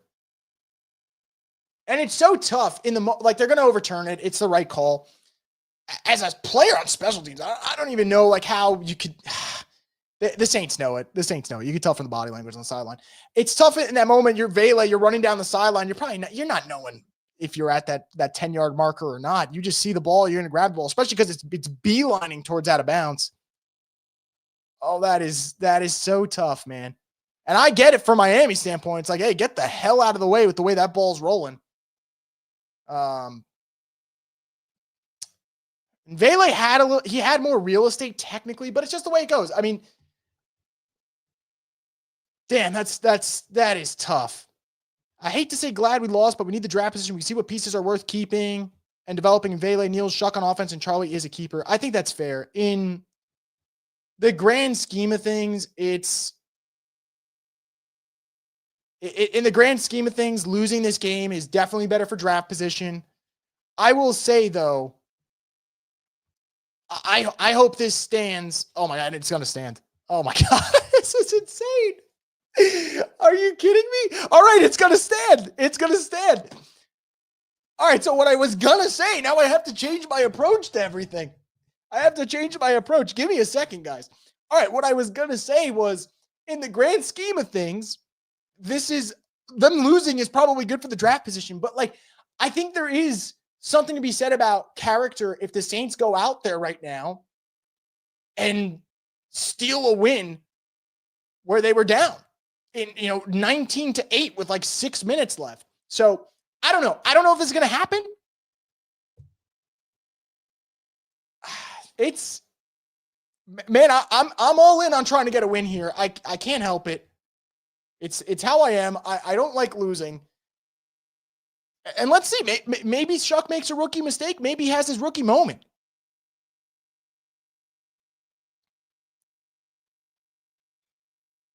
You're going to get Jawan in the backfield with Devin Neal. Going to get extra protection. Shuck's going to throw it. Rip it over the field. Going to get it Olave over the 45. Saints are in Miami territory. I don't know how that's not a delay of game. That should have been a delay of game penalty. I mean, the Miami receivers quite literally draped over him. Minute on the clock. Shuck takes a snap. He's going to sling it over to Devin Neal. Devin Neal's going to run over and get about 9 yards to the 34. 50 seconds left. Saints operating pretty well so far. Rookie quarterback looks to be in a really good spot.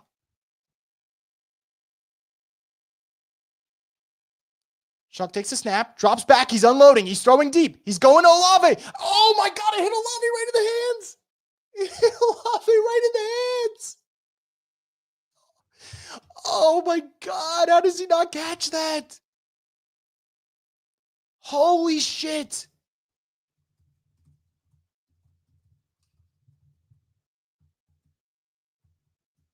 Oh my God, you throw it up. It's a perfect ball. It's the right call. It's the right throw. It's the right approach from Olave, and he drops it. Unreal. 3rd and 1 now. Tipton's in motion. Shuck's rolling right, and he's going to throw out of bounds. It's now 4th down. I'm going to sound really odd here. The Saints have a timeout. I'm not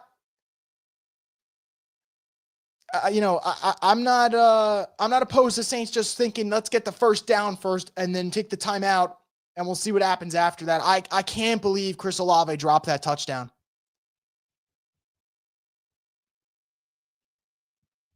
Went right through his arms.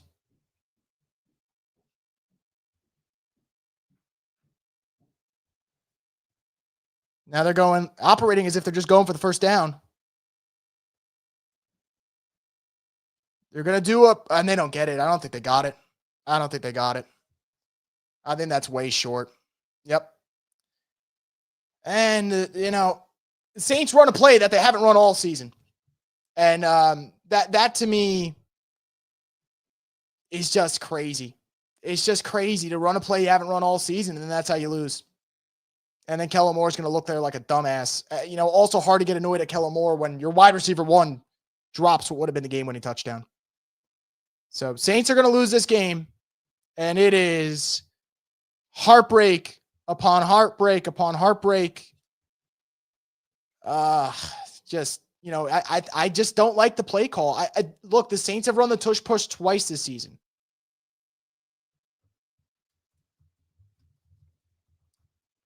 They've run it twice this season.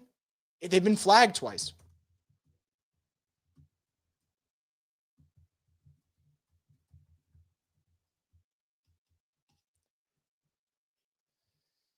You don't have a quarterback who squats 800 pounds like Jalen Hurts. It's just not going to work, man. Not going to work. So Saints are going to lose this one in heartbreaking fashion. Oh, man.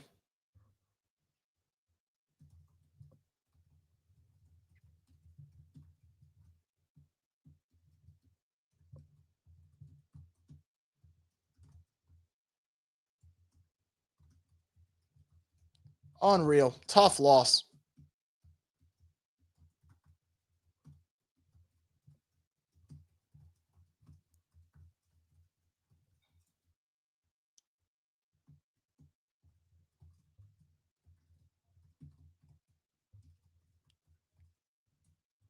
Tough loss for the Saints. I'll say this.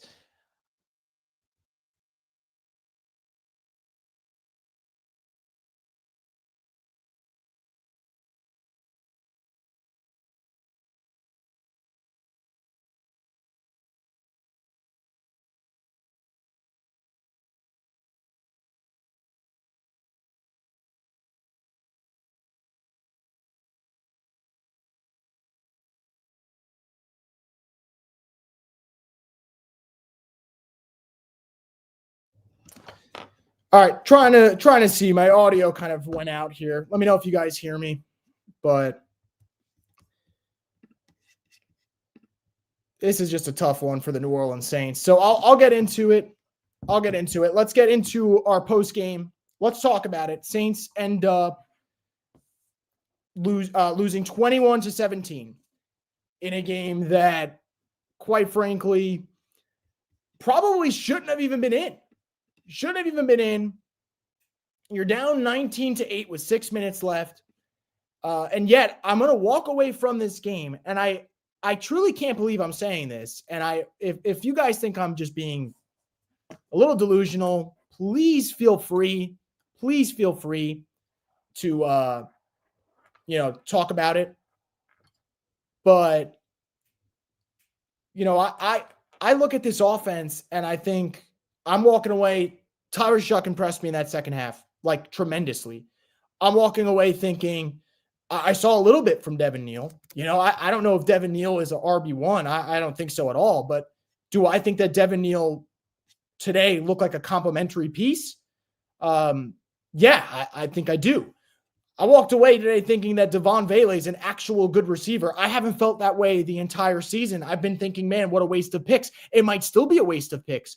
But today, 8 receptions, 93 yards, and a touchdown. I mean, that's just phenomenal. Phenomenal stuff from him. So, I love what I saw from Vele. I love what I saw from Shuck. I thought Devin Neal looked really, really good. So, those are all positives. And your kicker might be good. I don't know. He's had one kick. He comes in cold and kicks a 56-yarder. That was tremendous. And the onside kick attempt, I still don't know how the call stood, but it was a great attempt. So it's weird. It's a weird feeling because there's positives in this fourth quarter of young talent. And I want to focus on the young talent. When I see Jack mentioning in the chat, Jack was right. Kool-Aid was excellent today. Chase Young was excellent. This is what I will say, though, where those are my positives. And I feel like there are a lot of positives to take out of this game. And yet, the thing that sticks with me is I think Kellen Moore is still a huge question mark. The Saints have run the tush-push twice this season. They've been penalized both times. They ran them with Spencer Rattler. Last week, they ran a QB sneak with Tyler Shuck. They get stuffed. It's 4th and 1. I know you need the first down and you have the timeout, and that's the name of the game. I get that. Okay? But I don't understand calling a tush-push that hasn't worked. It hasn't worked for your team, and you call it in that spot. So that's where I'm a little questioned. Now, let's be honest. I see someone bringing it up in the chat. You're absolutely right. The pick, in the moment you laugh at the 2-point conversion being intercepted and returned for 2 points.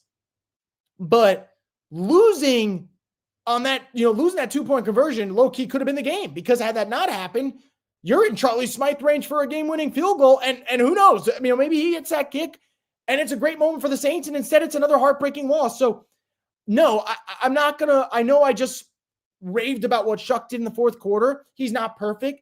He's a rookie though. And I think that the highs are there and the lows are there. And we're just trying to see if he could kind of steady the ship a little bit. So it's a weird feeling. It's a weird feeling right now. I think the Saints showed a ton of fight on offense. I think that Vele looked promising. I thought Neal looked promising. I thought Shuck made some really, really good throws down the stretch. And it still results in a loss. That said, if we're going to talk about the 2-point conversion and being a reason why they lost, and it is, it absolutely is. It was a bad decision after the Fuaga false start, and you get in that spot. Olave's got to catch that touchdown pass. And I'm saying this as the biggest defender of Chris Olave most times. How you're the wide receiver one. It hits you in the hands. You got to catch the football. So to me, that's where we're at with the Saints. Close, not good enough. You showed me a little something, but here is the thing. Is it sustainable? Next week you play the Buccaneers. Are you going to beat the Buccaneers, or are you going to do the same thing? First 2 quarters flat, first 3 quarters flat. So that's just kind of where I'm at with it. Your quarterback throws a perfect ball. That should be a game winner. I should be screaming. You guys should be screaming. We should be talking about a win. and it doesn't happen. So I'm not pinning this loss on Olave. It's not on Olave at all. I just want to say, like, there's certain plays where it's not good enough. The 2-point conversion, penalty backs you up, quarterback makes a mistake. It looks like a small thing in the moment, but you could lose on that. Olave not catching the touchdown pass, you can lose on that. 4th and 1, you run a tush push. It hasn't worked for you. You can lose on that. So, a lot of things right there. A lot of things right there that just don't go your way. And then you end up losing the game. So let me get into some super chats here. Leroy said before, if Tyler wins this game, I'm sorry, I'll eat my words. You don't have to, Leroy. It did end up happening. Blair with a super chat saying, losing on a 2-point conversion return and a QB sneak is so 2025 Saints. It is in the most Saints way possible. So, yeah, I think right now for New Orleans, this is just who they are. I hope that they can build off that fourth quarter, because that's probably the most fun we've had in a while in terms of one singular quarter of where your rookie quarterback was dealing. I mean, like I said, they were down 19-8 with about 6 minutes to go. So just a really frustrating loss. It kind of typical of the Saints. They give you a little bit of optimism, then they kind of rip it away from you. I'm kind of used to it at this point. That said, they're not good enough. They're not good enough situationally. The red zone offense is still a little bit of a mess. And this is what happens. I do want to just put out there right now, though, the Saints, as of today, own the number 2 pick in the draft because of that loss, because the Jets just won against the Falcons. I got another super chat here from, I think it's Aeon Panenko. If I pronounce it wrong, please let me know. Kellen can't call games. Shuck and Bailey have a connection. And welcome Saints legend Charlie Smythe. Hashtag either way we win. Look, in the grand scheme of things, yeah, right? Like, your rookie quarterback shows you a little bit of something. Vele looked really good.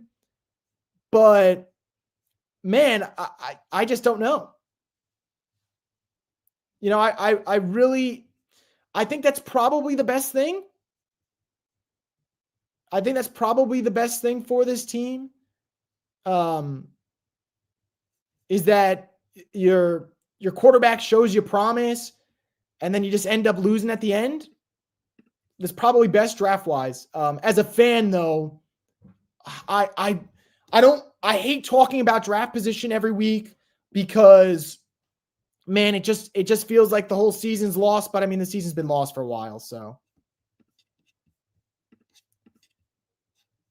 Moore still thinks it in Philly. I'm sick of losing our players. Our players don't deserve this. Yeah, I don't get the tush push call. I said it a million times, guys. Like, that was not the spot for it. It hasn't worked all season for them at all. I miss Colston and Thomas being clutch. So do I. They were the guys. No knock on Olave. Olave's a good player, but, like, I know it's raining. It's slick conditions. Come down with that ball. Like, it's right there. So, man, I just a little bummed out by the way that played out.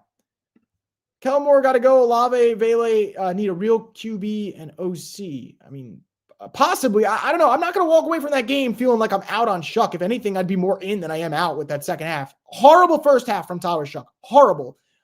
I do think there's something to say about the resiliency that he's shown late in the game. I think I really think that you're about an Olave catch away from stealing it. And by the way, you're probably better off looking back at it if Kellen Moore was all about getting the first down. I think you probably should have ran it on third down. I know that's revisionist history now because of what we've seen, but when you go run it on a fourth down, Miami gets to go with that kind of like jumbo set, and you get your top interior defensive lineman and you're able to stuff them. So I think if third down, you have a little bit more variety, in my opinion. Let's see what else you guys have. I'm trying to sort through this. We got a kicker and wide receiver 2 and 3. We could run next year with Shuck, draft Reese, and Love. Mickey better figure it out. You trade up for Davenport and Penning. I don't know if he's going to figure it out. Hey, guys, Loomis is doing a great job, and what more can Gale do? Matthew says it's a reach. I'm sorry, but it's the first time I've seen someone act like MT in the contested catches as Vele. Where's it been all season? I get what you mean, but it's the principle, right? It's that, this is a guy who was making those catches over the middle field that we weren't getting. You don't get that with Olave. You don't get that. You weren't getting it with Shaheed. So I get that. I totally get that. For sure. Shuck showed me if he has good line play, he's a winner. I mean, I don't know if that's a reach or not. I think that he showed me something, though, at the end of that game, guys. He showed me something. Put that pass on the money, Olave. I thought he did. It's blatantly evident that the Saints made yet another bad coaching hire. I'll let you guys take it on that one because I think you guys know where I'm at. I am all about saying, man, I don't like a lot of decisions that Kellen Moore makes, and I'll leave it at that. Saints as a team have to start the game faster. First half was a disaster no matter who's at quarterback. Yeah, it looks unprepared, I've said this before, and I'll get to this super chat in a sec. There are a lot of teams, even the bad teams, that script good opening drives. The Saints just go 3 and out consistently on their opening drive. Blair says these are wins if Shuck learns from them. Pick in second quarter, Fuaga holding his water like it could be good in 2026 if they learn. Yeah, I agree, man. Thank you for the support, by the way, Blair. Appreciate you a ton. That's the thing.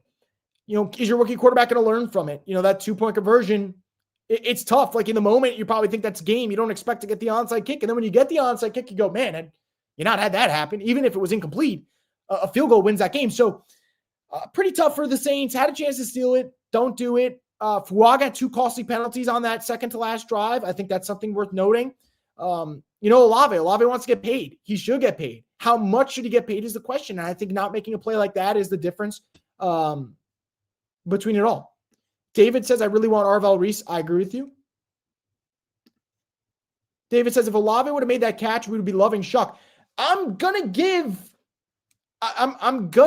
Shuck his credit for that second half. He was abysmal in the first half.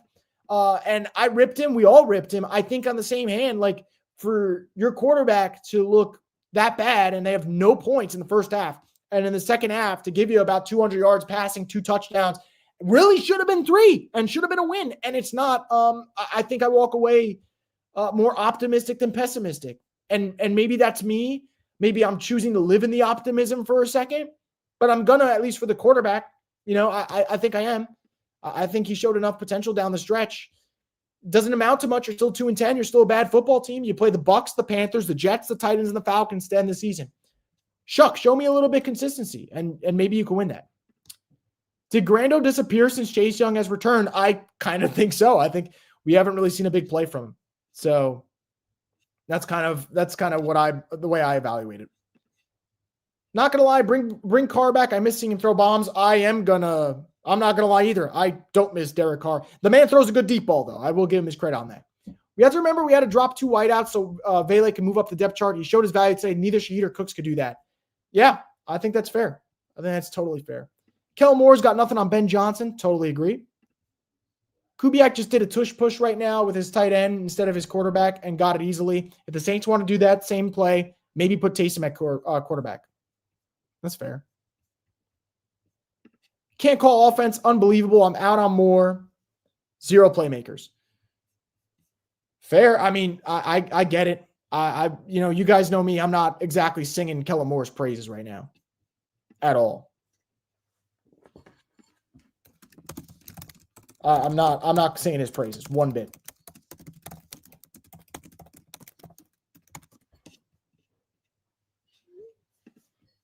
I like Charlie Smythe already because I know damn well Blake Krupe can't make that onside kick. No, I mean that thing had a little English on it the way it was spinning. So awesome stuff from him. That was awesome stuff. That was a total we're losing for the top 3 pick on that QB sneak. Yeah, I mean, not really. I think I wish it was that. I wish it was that. I think it's the coach not knowing what the fuck he was doing. If there was one guy on the market to coach New Orleans to a rebuild, who would you pick? That's a great question. I don't really love the options. I'll tell you one. If there was a scenario, and I don't think he'd leave the Vikings for that, but if Kevin O'Connell was like, man, I can't deal with this JJ McCarthy shit, and I got to head out, I would kill for a Kevin O'Connell. But in terms of actual coaches who'll be available, I don't know. I'm not going to really get into that because I don't think they're going to fire Kellen Moore, but there'll be guys that are 2 years from now we'll probably talk about if Kellen Moore gets fired inevitably. Shuck is obviously an NFL starting quarterback. All depends how long he'll get to show it. The guy has all the physical abilities. He does. Arm talent's effortless. So effortless. I mean, that really is apparent with him. Good mobility. I think we're starting to see that a little bit with Tyler Shuck. I mean, Tyler Shuck ran today for 18 yards. I don't know, man. I like the way he looked. Trade that pick to a team that is desperate for a quarterback. Get their first and second this year, first next year. I mean, I kind of like that idea. I don't mind it. I do think the Saints need blue chip prospects though, so they're in a little bit no man's land, right? Like I think they need help, and I also think they need a lot of picks. So I don't think there's a bad route you can go, but I think that whatever they choose to do, I think that I could kind of understand the logic. If they go no trade and just pick best player available, or if they spread it out and get some picks. Would you be okay if the Saints gave up their first this year and next year and Kamara for Jefferson? I don't know. I'm going to go. You know what? I'll say this. If the plan is to draft a playmaker with your first round pick, yeah, then fuck it. I'd do it. But if that's not the plan, if the plan was going another position, then I probably would say no. But if the plan, the trade wouldn't make any sense because you're not getting rid of Kamara. But like if it was picks for Jefferson, whatever, I sure. But it depends. It depends. Man, the fact we had to watch Groupie for 12 weeks, brother. That's a funny thing, Blair. You say that and you're absolutely right. You watched that kick today. It was good from 56, would have been good from 66. I mean, that's how good of a kick it was. Had you bench Groupie earlier, who knows? Maybe you win a game that you ended up losing. Maybe you win the Falcons game last week. Who knows? I don't know. I really don't know. The fact that they stuck with him was crazy. Do you think Brian Flores would be great for a rebuild? Tough to say. I think he did a good job in Miami. I think he kind of got a tough sledding there. Didn't want Tua. They picked him anyway. He ended up being right. So maybe I just don't think he's going to be. I just don't think he's going to be a Saints coach if that's what we're going for.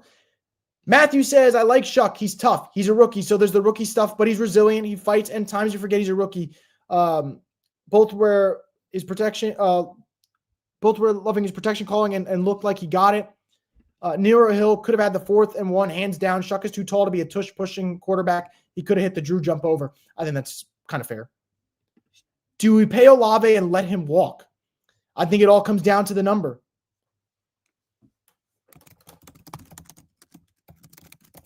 I think it all comes back. It all comes down to the number. I think if Olave's around 25 mil, I could swallow that. If Olave's around 30, 32 mil, it's a little bit tougher. I think that's my answer for you guys. I know 25 mil seems like a lot, but if you look at the wide receiver market, it's kind of on par for everything.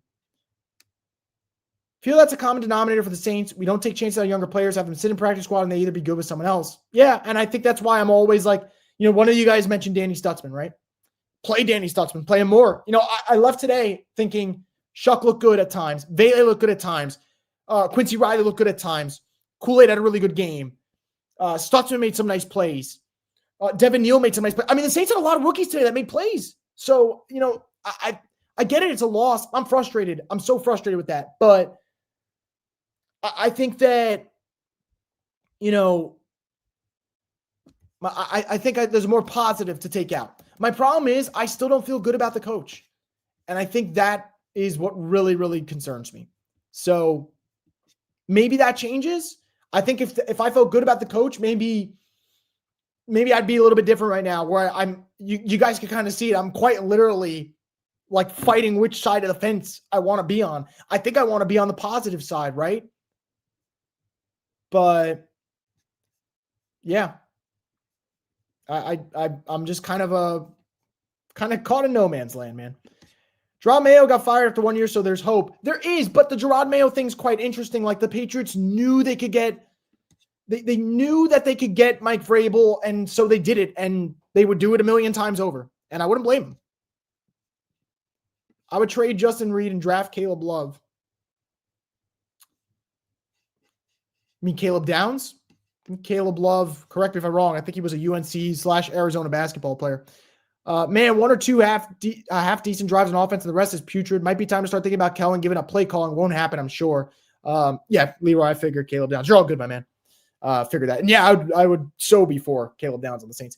Yeah, Robert, I don't disagree. Like, even the plays that are great for the Saints, they're not technically scripted. I'm sorry. Go back to the Olave touchdown. Olave's breaking in. He sees his quarterback's rolling right because of pressure, so he breaks his route off, and he makes a play for his quarterback, and his quarterback makes a pretty good throw on the run.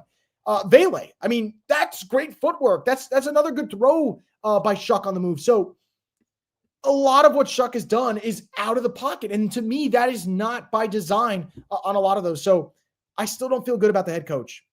I still don't feel good about it. If you're in the draft room, what is the most important? Have to get right position.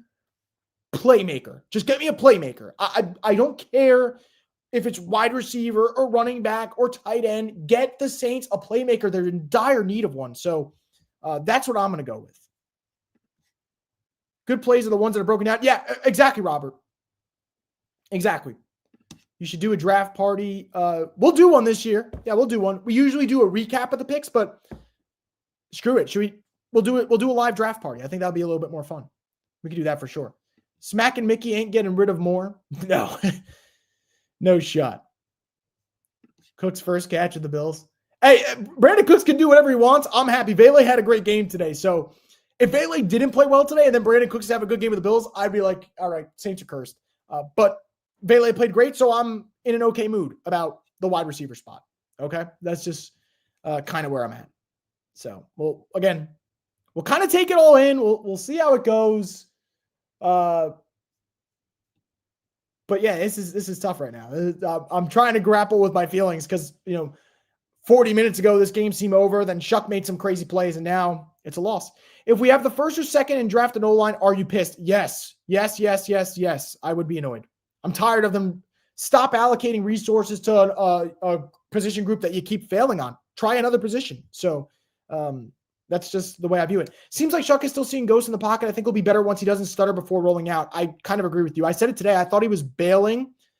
From a couple of okay pockets because of the pressure he was dealing with on a, every snap at one point. We should let Glenn Kiffin call plays for the Saints too. Wouldn't that be hilarious? Should call Hold the Mayo on stream. I got to hit him up. He's incredible. I love his content. I don't know if I know anyone that doesn't. He's genuinely fantastic. And his rise to stardom has been A, well-deserved, and B, inevitable. He's been great. If you bench Groupie earlier, you also set a standard in the locker room. I agree. Rivers says, Shuck has really surprised me with the off-script plays. Most of the highlights have come from busted plays, which makes Kellen Moore play calling look even crazier. Yeah, I think that's fair. I think that's incredibly fair. And that's why I'm grappling between the two. I don't know. I'm grappling between the two. So that's just kind of where we're kind of at with this whole thing. So anyway, guys, I'm losing my voice right now. I have a function that I have to go to after this. So we are going to wrap up the Straight Up Saints podcast here. We are absolutely going to do more content this upcoming week as we get ready for that Bucks game. I think that, man, there's so much good that happened with young talent today that I'm going to rewatch the second half of this game, and I'm going to see if my opinion holds on that. I want to see if it's consistent. Can the Saints go into Tampa next week and play well enough to win that football game? If you do that, maybe you'll buy my trust a little bit. Right now, I'm thinking that was nice, but can you do it again? And we'll only get that answer next Sunday when they play Tampa. So we'll see what happens, guys. But thank you so much for tuning in. Thank you for all of your super chats. You guys have been fantastic all day. Really appreciate every single one of you guys who tuned in. We'll have more content as early as tomorrow. So stay tuned for that. I'll be posting on Twitter, obviously. But thank you guys so much for tuning in. Thank you for dealing with the technical difficulty I had as we got to the post game. And yeah, thank you guys for everything. I really appreciate you guys. Enjoy the rest of your Sunday. And let's see. Maybe this is a step in the right direction for the Saints. If it's not, regardless, we'll be here to cover it on the Straight Up Saints podcast, the destination for the WhoDat Nation.